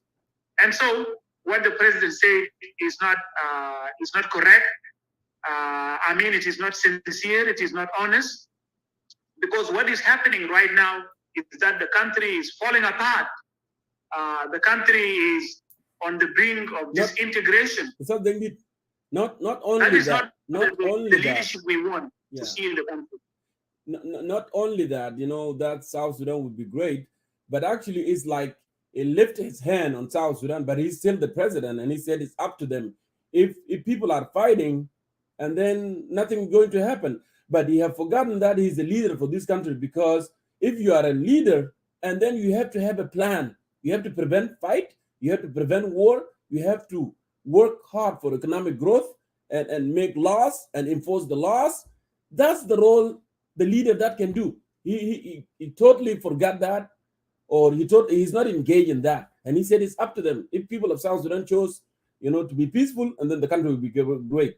But if they are not peaceful, and then the country is not going to be okay. And at the same time, he's the leader. So what is the role of leader here? He didn't say anything that what leader can do, to stop that. That's so heartbreaking, when I hear that, because I can see, my senses can tell me can connect the debt since 2006, when actually monitoring President Kiir, all the speeches and all the way that he had been behaving as a president. I came to conclusion a long time ago, he's not fit. He's not fit to lead the nation because he doesn't have any program and he's not interested. He's just there to loot and to get what he wanted to get, to enrich himself. And that's all. He's there to reward himself. Because a leader cannot say that, if they continue to fight and then nothing is going to happen. Well, what is your role as a president? What is your role as a leader? What is your role as a father, even in the house? What can you do to prevent fighting, your children fighting? What can you do? There is no role there, Ustaz Dengi, Sorry, I cut you up. I want you to continue, but at the end, I'm going to. I said it. Mm-hmm. Yeah. I said it clearly that President Kiir is not a type of leader that can ensure safety, security for the people of South Sudan. As long as there are road ambushes in Equatoria, as long as there are issues of cattle herders and the local communities in Equatoria killing themselves, and this cannot be stopped, then President Kiir is not a kind of leader that can be a unifying factor for the people of South Sudan. In fact, he is the dividing factor to the people of South Sudan, and therefore he must go so that South Sudanese can have another leader that would ensure safety, security in the country and unite the people of South Sudan and bring justice and equality to the people of South Sudan and restore all the rights to the people whom their rights have been taken away from them. President Kiir is not a type of leader that cannot do this, because President Kiir has failed in the last 18 years to ensure that there is a rule of law in South Sudan. There is no rule of law. All what we see in South Sudan right now is the rule of chaos, the rule of lawlessness, the rule of annihilation. That's what is happening right now in South Sudan. And so, ladies and gentlemen, we are saying that this man has to relinquish power. And we are appealing to the leaders, to those of Wani Iga, to those of Kwalmanyang, Owena Kot, those around him in the party. They should convince him to step aside. And I mentioned earlier that a similar pressure that had been exercised on President of Algeria, Abdulaziz Bouteflika, when he was incapacitated, physically incapacitated like President Kiir now, all the opposition group in Algeria exercised pressure on him until he resigned in 2019 and died in September 2021. The same thing was done also in Zimbabwe. When Robert Mugabe became very old and he was sick and he was collapsing in front of the people, he was kindly asked to step down, but he was adamant. He did not accept to step aside. And therefore, he was forced out from the office. And now Zimbabwe have a new leader. Emerson Mnangagwa is already there now as the leader of that country. So these are like experiences of other countries that needs the people that the people of South Sudan need to learn from and do something similar to that one, because you cannot leave somebody who is mentally and physically infirm and inept to lead the nation, to continue to be in the seat of power. Just go to the presidential press unit and see his pictures. He is seated in a chair. He cannot stand up for a very long time. And also based on the information we obtain from the people down there, President Kiir cannot stay in a meeting for 2 or 3 hours at all. So what they put on the media, when you see him in the media, this is not something that is true. They are just doing this to show the people of South Sudan that he is fit, that he is okay, and that he is capable of leading the country, but he's not. President Kiir has reached a state whereby he would speak to someone, and then later on, and then 6 minutes later or 10 minutes later, he would ask them. He would ask the same person that what have we have been talking about, and then he need to be reminded. Oh, we have been talking about this and this, and then he would recall and come back to talk about the topic. This is the state President Kiir has reached. Although he's not that very old, there are older people than him, such as our father Joseph Lagu, the veteran liberator, such as Abel Alair, and other elders who are older than him. But President Kiir is mentally incapacitated and he's physically infirm, and he cannot therefore lead the country, cannot lead South Sudan.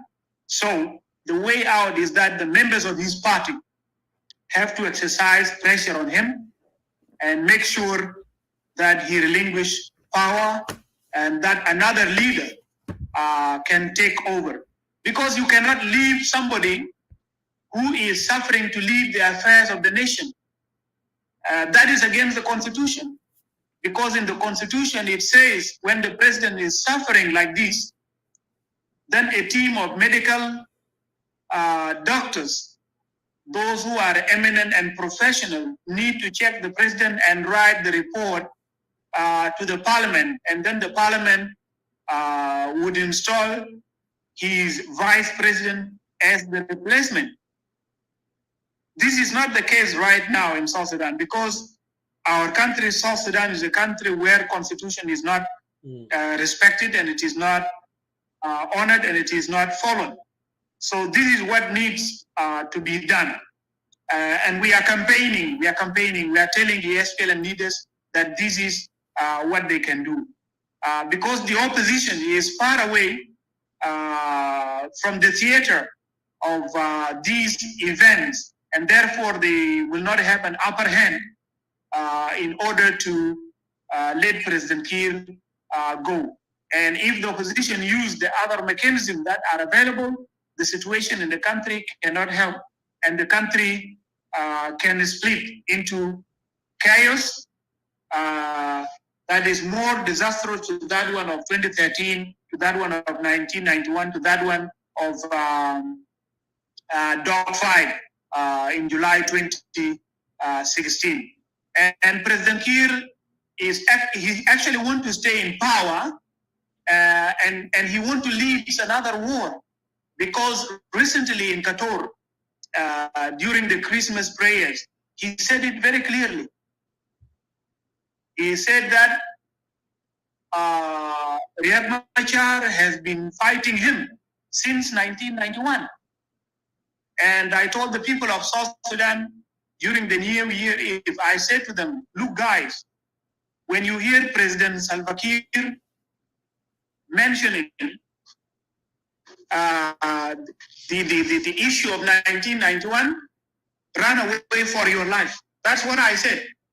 Because whenever 1991 is mentioned, the people of South Sudan need to make sure that war is coming. It is like the warning Jesus Christ gave his disciples when he said that when you see Jerusalem surrounded with soldiers, and then run away for your life. Because if you do not run away, you would die in the fight. It is the same thing. So when you see Juba surrounded and engulfed by the statement of 1991 from President Kiir, and currently when you see Juba surrounded by soldiers, make sure that something fishy is coming. And so, when he said that war is not coming again and that it would not happen, that was a total lie. And the people of South Sudan should not believe him. He's a warmonger. Although he's now suffering from this sickness, he still wants to fight. He still wants to fight. What he said in the church that he has forgiven Dr. Riek Machar, and that it would be up to him to apologize for the nation, or he doesn't. Not true. Is a mere lie. The people of South Sudan should not believe him. And so I would stop here, Brother John Court. I can see Comrade Moses here. If you would like to make some comment, you can add more. Yeah. Thank you. I would like to play that part about the greatest fear. And then I think now we spend amount of 2 hours, and then we can either conclude or transition to Clubhouse and continue a little bit there. But let me play this before I give Moses a chance so he can know exactly.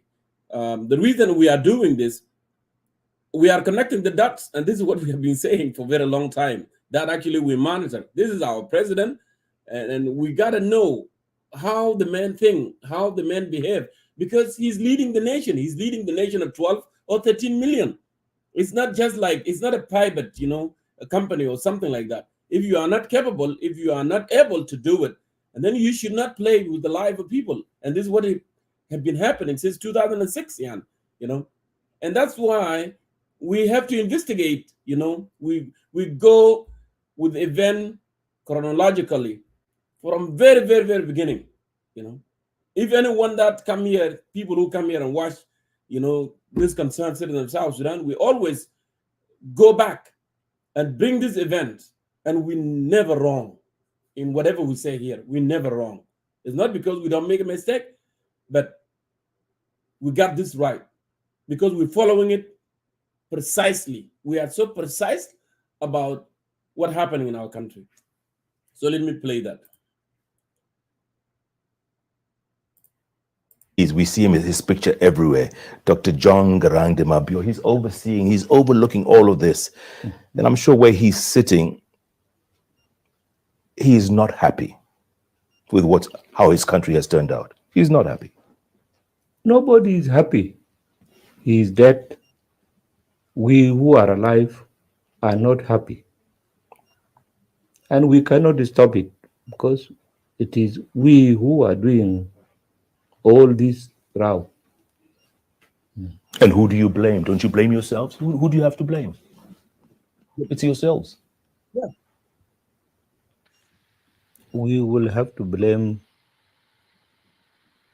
those who took the responsibility upon themselves to ignite this fire.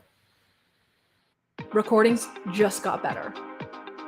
Hey, it's Dana from StreamYard. I'm so excited to announce that local recordings are now available on StreamYard. Have you ever done a recording where your guest... Yes. And looking forward, looking ahead, Mr. President, what do you tell the people of South Sudan to give them hope? What do you tell the 10-year-olds who were born in the year of independence? What do you tell people out there who still cling on to a bit of hope? What do you tell them? Yes, I will tell people of South Sudan to hope for the best, because our plans to after in the implementation of the agreement, the revitalized agreement has to be implemented. And if it is implemented, everything will be implemented sequentially. And if not? There is nothing impossible. The agreement will have to be implemented because this is the only hope of the people of South Sudan. If there is anybody who is against the implementation of the agreement, then people should ask that person. And why did I accept the 5 vice presidents? Do you have in your country? No. Yes? No. The last time when there was turmoil in Kenya was 1992. 2007, 2008. 2007, 2008. Post-election. Because of elections. I mean, in 1992, there was something. Yes, there was turmoil. 97. But that thing did not stop Kenya from progressing. Yes, these things are happening in South Sudan, but if people stop from, I don't attack you, you don't attack me, you don't attack anybody, that thing will be history. Yeah. So what is it that's stopping? I mean, I don't understand this. What's stopping people from violence or from continuing the peace? What's stopping them? Is it greed? Is it corruption? What is it that stops people from implementing the peace? Well, the peace agreement is implementable. although I said many times that the people who designed this peace agreement did not want it to be implemented. Because when you count people, there is no half a person, or there is no a fraction of a person that you can make. But in this agreement, there are halves, so many halves. But where will you cut the person into two? When it comes to holding people accountable, you're talking about a hybrid court. What is that? Well, hybrid court, it was we who signed it, that there will be such a court. What we say is that hybrid court will not solve the problems of South Sudan. For example, in any court you need the criminals so that you put them to justice. In this situation, you cannot bring justice or you cannot bring peace through hybrid court. We would want the truth and reconciliation process to start. Because if it is just a matter of punishing those who committed, you may assume that these are the people who committed atrocities against other people.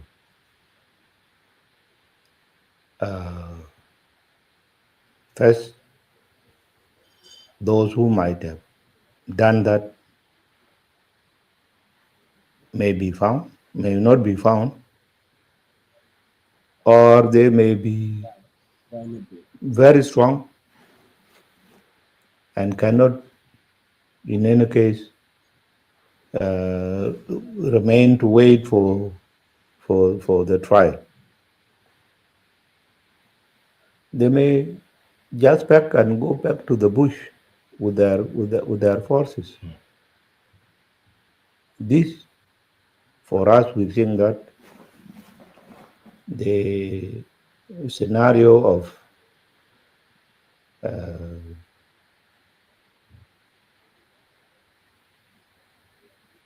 through the reconciliation would be the best. And what do you tell people who say there's too many generals here, too many generals without armies? Yeah, those people, these are the people, if one of them becomes a criminal indicted to the hybrid court, what do you think he will do? He will take any hungry person on the streets of Juba and will march to the bush with them. What is your biggest fear, Mr. President? What's your biggest fear? It is the international community who would come in to enforce what they think is the solution, to enforce it on the people by force, because they are mighty, and that thing will not solve the problem. And your greatest hope? My greatest hope is that the international community should turn their might in supporting the implementation of the revitalized peace agreement. Mr. President, thank you so much for your time. And thank you for inviting us back to Juba, and happy 10th anniversary, if one can say that. You're most welcome. And I hope, 10 years from now, we can still talk, huh? Yes. Before you leave, Mr. President, we have been in Juba, folks. Jeff Kenange live, coming to you from Juba. That is interesting. Wallahi, Marat, you don't want to laugh, but you are forced to laugh. So at the end of the interview, Jeff said, "We will come back 10 years." He said, "Yes, because I'm here to stay. Despite the fact that things are falling apart, they fall apart, but it doesn't matter. I am the president." He doesn't want hybrid court. Imagine. He doesn't want hybrid court, but he needs peace and reconciliation. What does that mean? Hybrid court is to help people accountable who kill people. Kalamak South said they need lawlessness. There law and order. No. So you people of South Sudan have listened. And thank you, Jeff Konenge of Kenya, of Citizen Television, for this wonderful interview. We benefit from it. People of South Sudan benefit from it. And they know exactly what Kiir is doing. He's not even ready to answer question. Nahigan, being politically correct, cannot even answer a simple question. The greatest hope, it is international community. What is your greatest fear? My fear is international community, that they will come and impose something. Let me get the hell out of the power. That's the greatest fear. And the greatest hope also, it is international community hoping that they will lift the arm embargo and all these things. So there is no greater hope from the people of South Sudan that we can work together as the political parties, as in South Sudanese citizen, your comrade who fought for 22 years for this country. There is no hope from them. There is no ideas from them. The greatest fear, you don't have any fear from people of South Sudan that one day they will say, no, you have killed, you have jailed, you have loot, you have done this. No, because I can just whoop them, kill them, do whatever I wanted to do. I have no fear from South Sudanese. Yes, my only fear, international community. Sanctions force me out of power because they are mighty. And yes, they are mighty. But you know what? People of South Sudan are mighty too. Because without Bagar Batom, Chicken Batom, Zura Batom, we wouldn't even fought the war. They are mighty. They voted for a referendum. And they are the one that actually give you that mandate to be a president. They are the mighty. Not the international community that you are fearing to remove you from the power. Can I show the mentality? Show the mentality of the Rajin. See? I spend time talking more. Let me give a chance to my colleague, Moses Adwat, to weigh in before we transition to Clubhouse. But it's good. نكشف سلفا كير لكم. وده reason نحن نقول الحركة الشعبية. This is the time for them to rise to their moral obligation and moral courage and say enough is enough. Let's sit down. Yes, my brother Malwa Al-Gibil said everybody's scared to death just to open their mouth to stay. Couldn't a meeting because our countries. But you know, we're gonna die anyway. Everyone will die. We will die. If not today, maybe tomorrow, next month, next year, years to come. We will not live forever. So, اترجلوا. قول كلمتك. Because ده الأرض اللي أنت حاربت من أجله ودي نفس الناس اللي أنت حاربت من أجلهم. Just قول كلمتك. دي لأولادك. دي لأهلك. You know? دي الناس اللي أنت حاربت من أجلهم.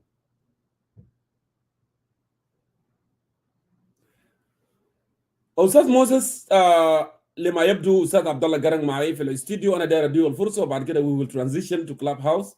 أستاذ عبد الله قرن كير أهلا بك. في كنسان سيرنا في ساوث السودان يبدو يس أستاذ عبد الله قرن أهلا بك في كنسان سيرنا في ساوث السودان وأنا داير أسمع منك قبل ما نهنا to transition لكلاب-هاوس. تفضل أستاذ عبد الله قرن. أتمنى إنه الشبكة جنكور.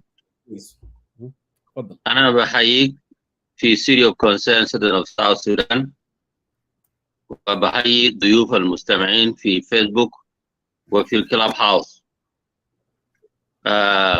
برنامج جميل جدا عشان المواطنين يعرفوا ان احنا واقفين وين and where we're going. شكرا for playing those videos of interviews of Mr. President with Jeff Konange. It will be there as witness. ده شاهد من القاعدين قاعدين نقول عشان الله جنكور جاب الفيديو ده. قبل ما نمشي نجاوب سؤال جنكور اللي انت طرحته. دليل يا عبد الله ماله؟ اوكي يتقطع لكن Okay. نعمل واصل. I think that will be good. كده كيف؟ كده كويس. اوكي. قبل ما نجاوب على سؤالك الاخ جنكور. نعم. في 2011 مواطنين بتاعت اقليم جنوب السودان صوتوا لصالح الانفصال الاقليم، والاقليم اصبحت دوله في 2011 بنسبه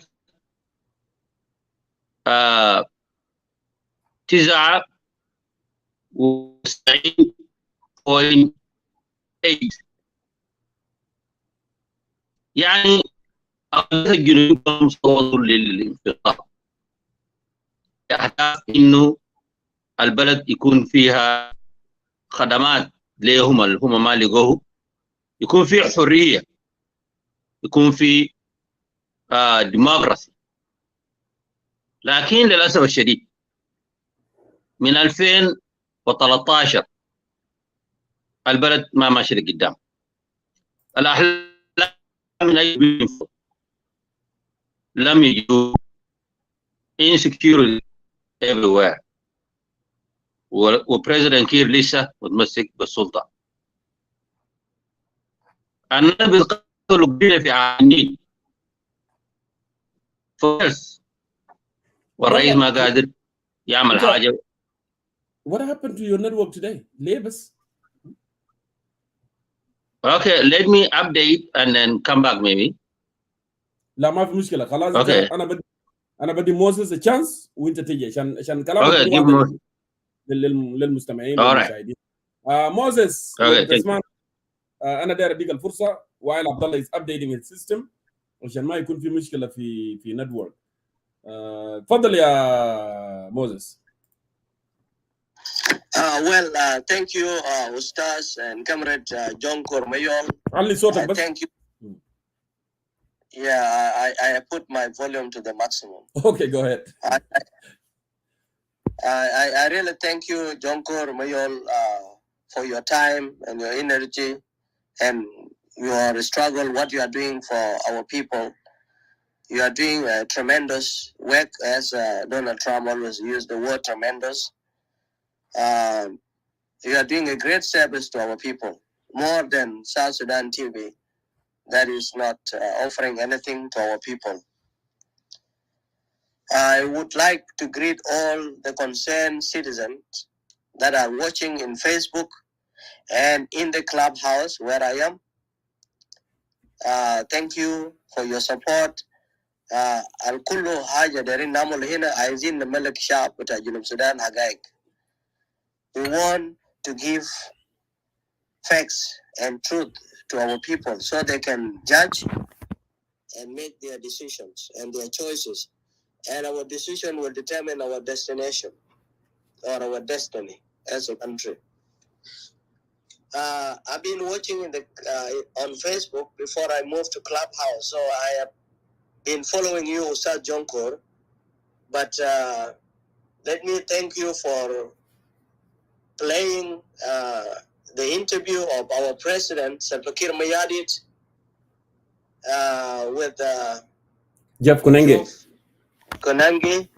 Actually, the three best journalists in Kenya is number one is Jeff Konange, and second best journalist is Larry Madowa, and the third is Betty Kayalo.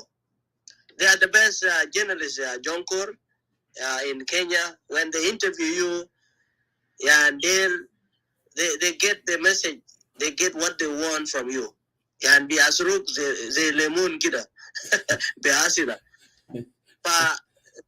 So Job is one of the best. And the first interview was done in July 2021. Mm-hmm. Our interview that you replied, and how President Salva Kiir has depicted himself as a demigod. Let me use that word for this moment. Mm. So President Kiir presented himself as a demigod of South Sudan. A demigod means a minor god, a person with powers and ability that no other people, no any other person Can do. Those powers in the country. And this is a big lie. Big lie. Before President Kiir was born, South Sudanese existed, and they fought the condominium rule from 1902 to 1932. And even if he goes, South Sudan will still exist. Yan Junub Sudan da ma mashi ya mahal.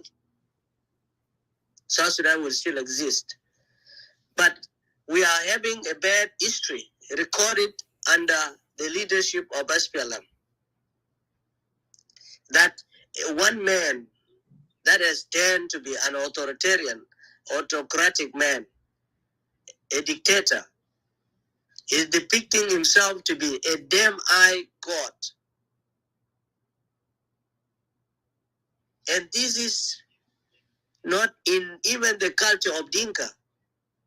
We don't even have a king in Dinka, let alone a demigod.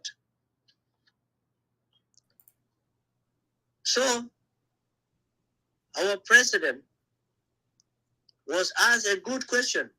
What can you tell to this generation and next generation? And he was just recklessly telling the people of South Sudan that let people be hopeful. How can people have hope without leaders that have a vision and a team and personal character that reject corruption, tribalism, unnecessary civil war, all the four evils that we've been preaching in the UCC, in our humble forum of concerned citizens.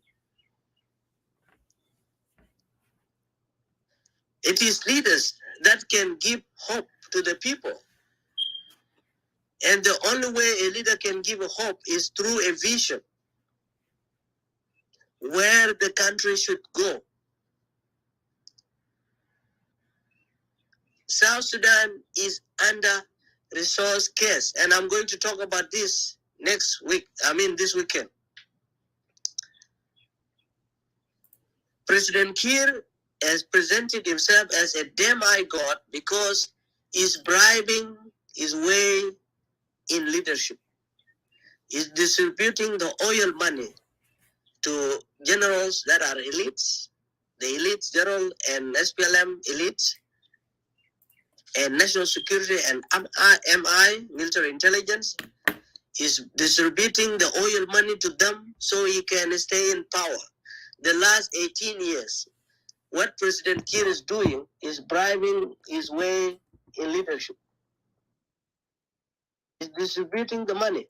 So he knows very well, if the next president of Republic of South Sudan is not going to distribute oil money to individuals, that person will still not rule, because the people that have been given money, individuals that have been given oil money in South Sudan for the last 18 years will not get that money. That money will go to basic social services. And the good thing is, Moses, the good thing is right now, Kenya, the country that's has been unable, to enable, Kiir regime for corruption, the banks in Kenya and all this thing. Now President Ruto has been confronted by the United States, actually, after he came here for a US-Africa summit. It was very clear, we need to work hard on South Sudan stability. We don't want South Sudan to be continuing with the same situation that they are in. So now Kenya is taking initiative, actually, talking about the war in Upper Nile, talking about, the stability in Jonglei. And actually, they are the one that calling for IGAD, to go and sit down. Whether it's South Sudan now is just more redundant about this. But Kenya is taking a lead that actually they used to be like ally, but they are no longer there. And that's a good news, on that. That's the good news. So go ahead, Yes. Moses, so I can give chance to Abdullah now, because Abdullah is back now. Yes, yeah. His network was not really well. But let me say this point and give Abdullah a chance. We will give people in the clubhouse a chance to weigh in their input about what we are talking about, President's health, and the prospect of for the new leader in South Sudan. All that I want to say is this. President Kiir wants to die in power. And you've been saying this, Jonkor. We in UCC, we know his intention. We know what he's thinking about. He just wants to leave a power vacuum in the country. Yes. As General Paul Malong has said last time in his interview that we have conducted in our humble forum of concerned citizen of South Sudan, that Tutka Yabi Akulu, Ugur and Jamasi was all the Azor Biakalne. And Malong said clearly that raise Tadola into Motaj Yakulu, you don't need that. So the man is weak. He has no vision. He doesn't want to follow the vision of Dr. John. And he doesn't want the strong members of SPLM within his party to take power. That's why he's giving $150 million to Hameti of Sudan, and 90 million to Hameti, and 150 to Tutkel. So, and he got 150 million. So out of 390 million, the NCP got 240 million, a lion's share. And all this money is going to be used to arm the militias, to continue to create insecurity, so nobody will think about election, nobody will think about making South Sudan a democratic country. So, President Kiir is using money to bribe people in Sudan and within South Sudan and in the neighboring countries so he can stay in power. So the next president of South Sudan will face a difficulty, because if the next president is not going to follow the same path to bribe people, the way President Kiir is bribing people with oil money, public oil money, the next president of South Sudan will be facing a lot of challenges from neighboring countries, the bad neighbors, I call them bad neighbors, and within the country. And this is a very dangerous path that President Kiir has set, that you have to be a president that is doing nothing and then distribute oil money to national security, to MI, to political elites, for you to stay in power without a vision, without a national program, without anything, and promoting the four evils that we have been saying here, allowing corruptions, creating unnecessary civil wars. That's what you want to create now.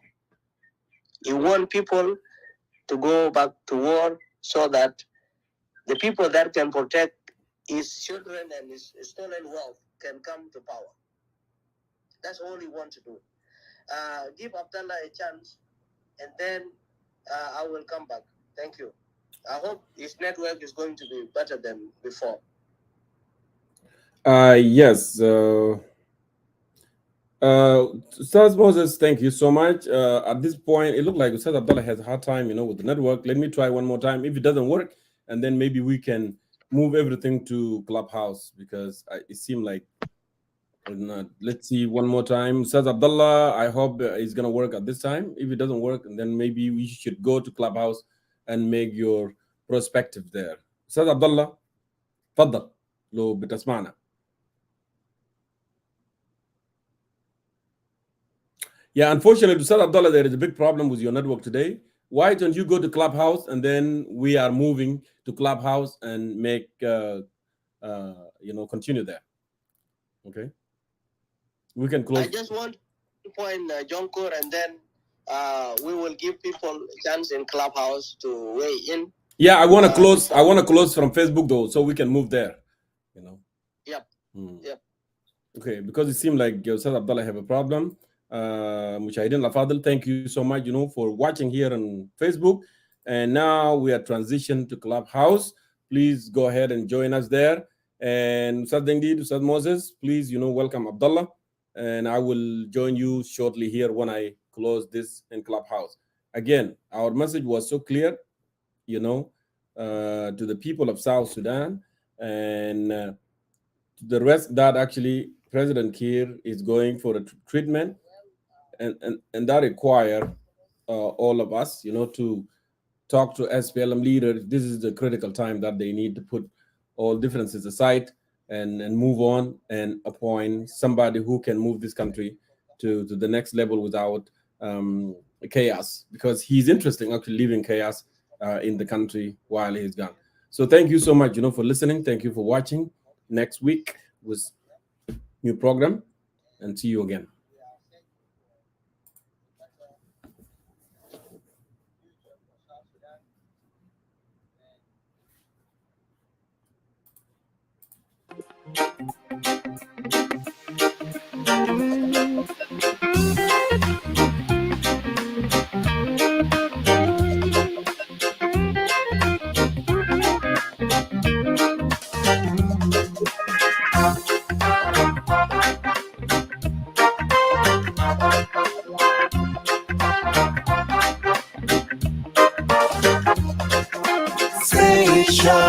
Africa, say it louder. Say it louder. Salam alaikum. Salam alaikum. Salam alaikum. Salam alaikum. Salam alaikum. Salam alaikum. Salam alaikum. Assalamu alaikum. United we stand, divided we fall. All we need is freedom. All we need is love. Free Africans free. Free Africans free. Be free, free from slavery. Free, be free, free from slavery. Free, free yourself from anti-slavery. Free, free yourself from anti-slavery. Free, free yourself from anti-slavery. Free, free from slavery. Be free from slavery.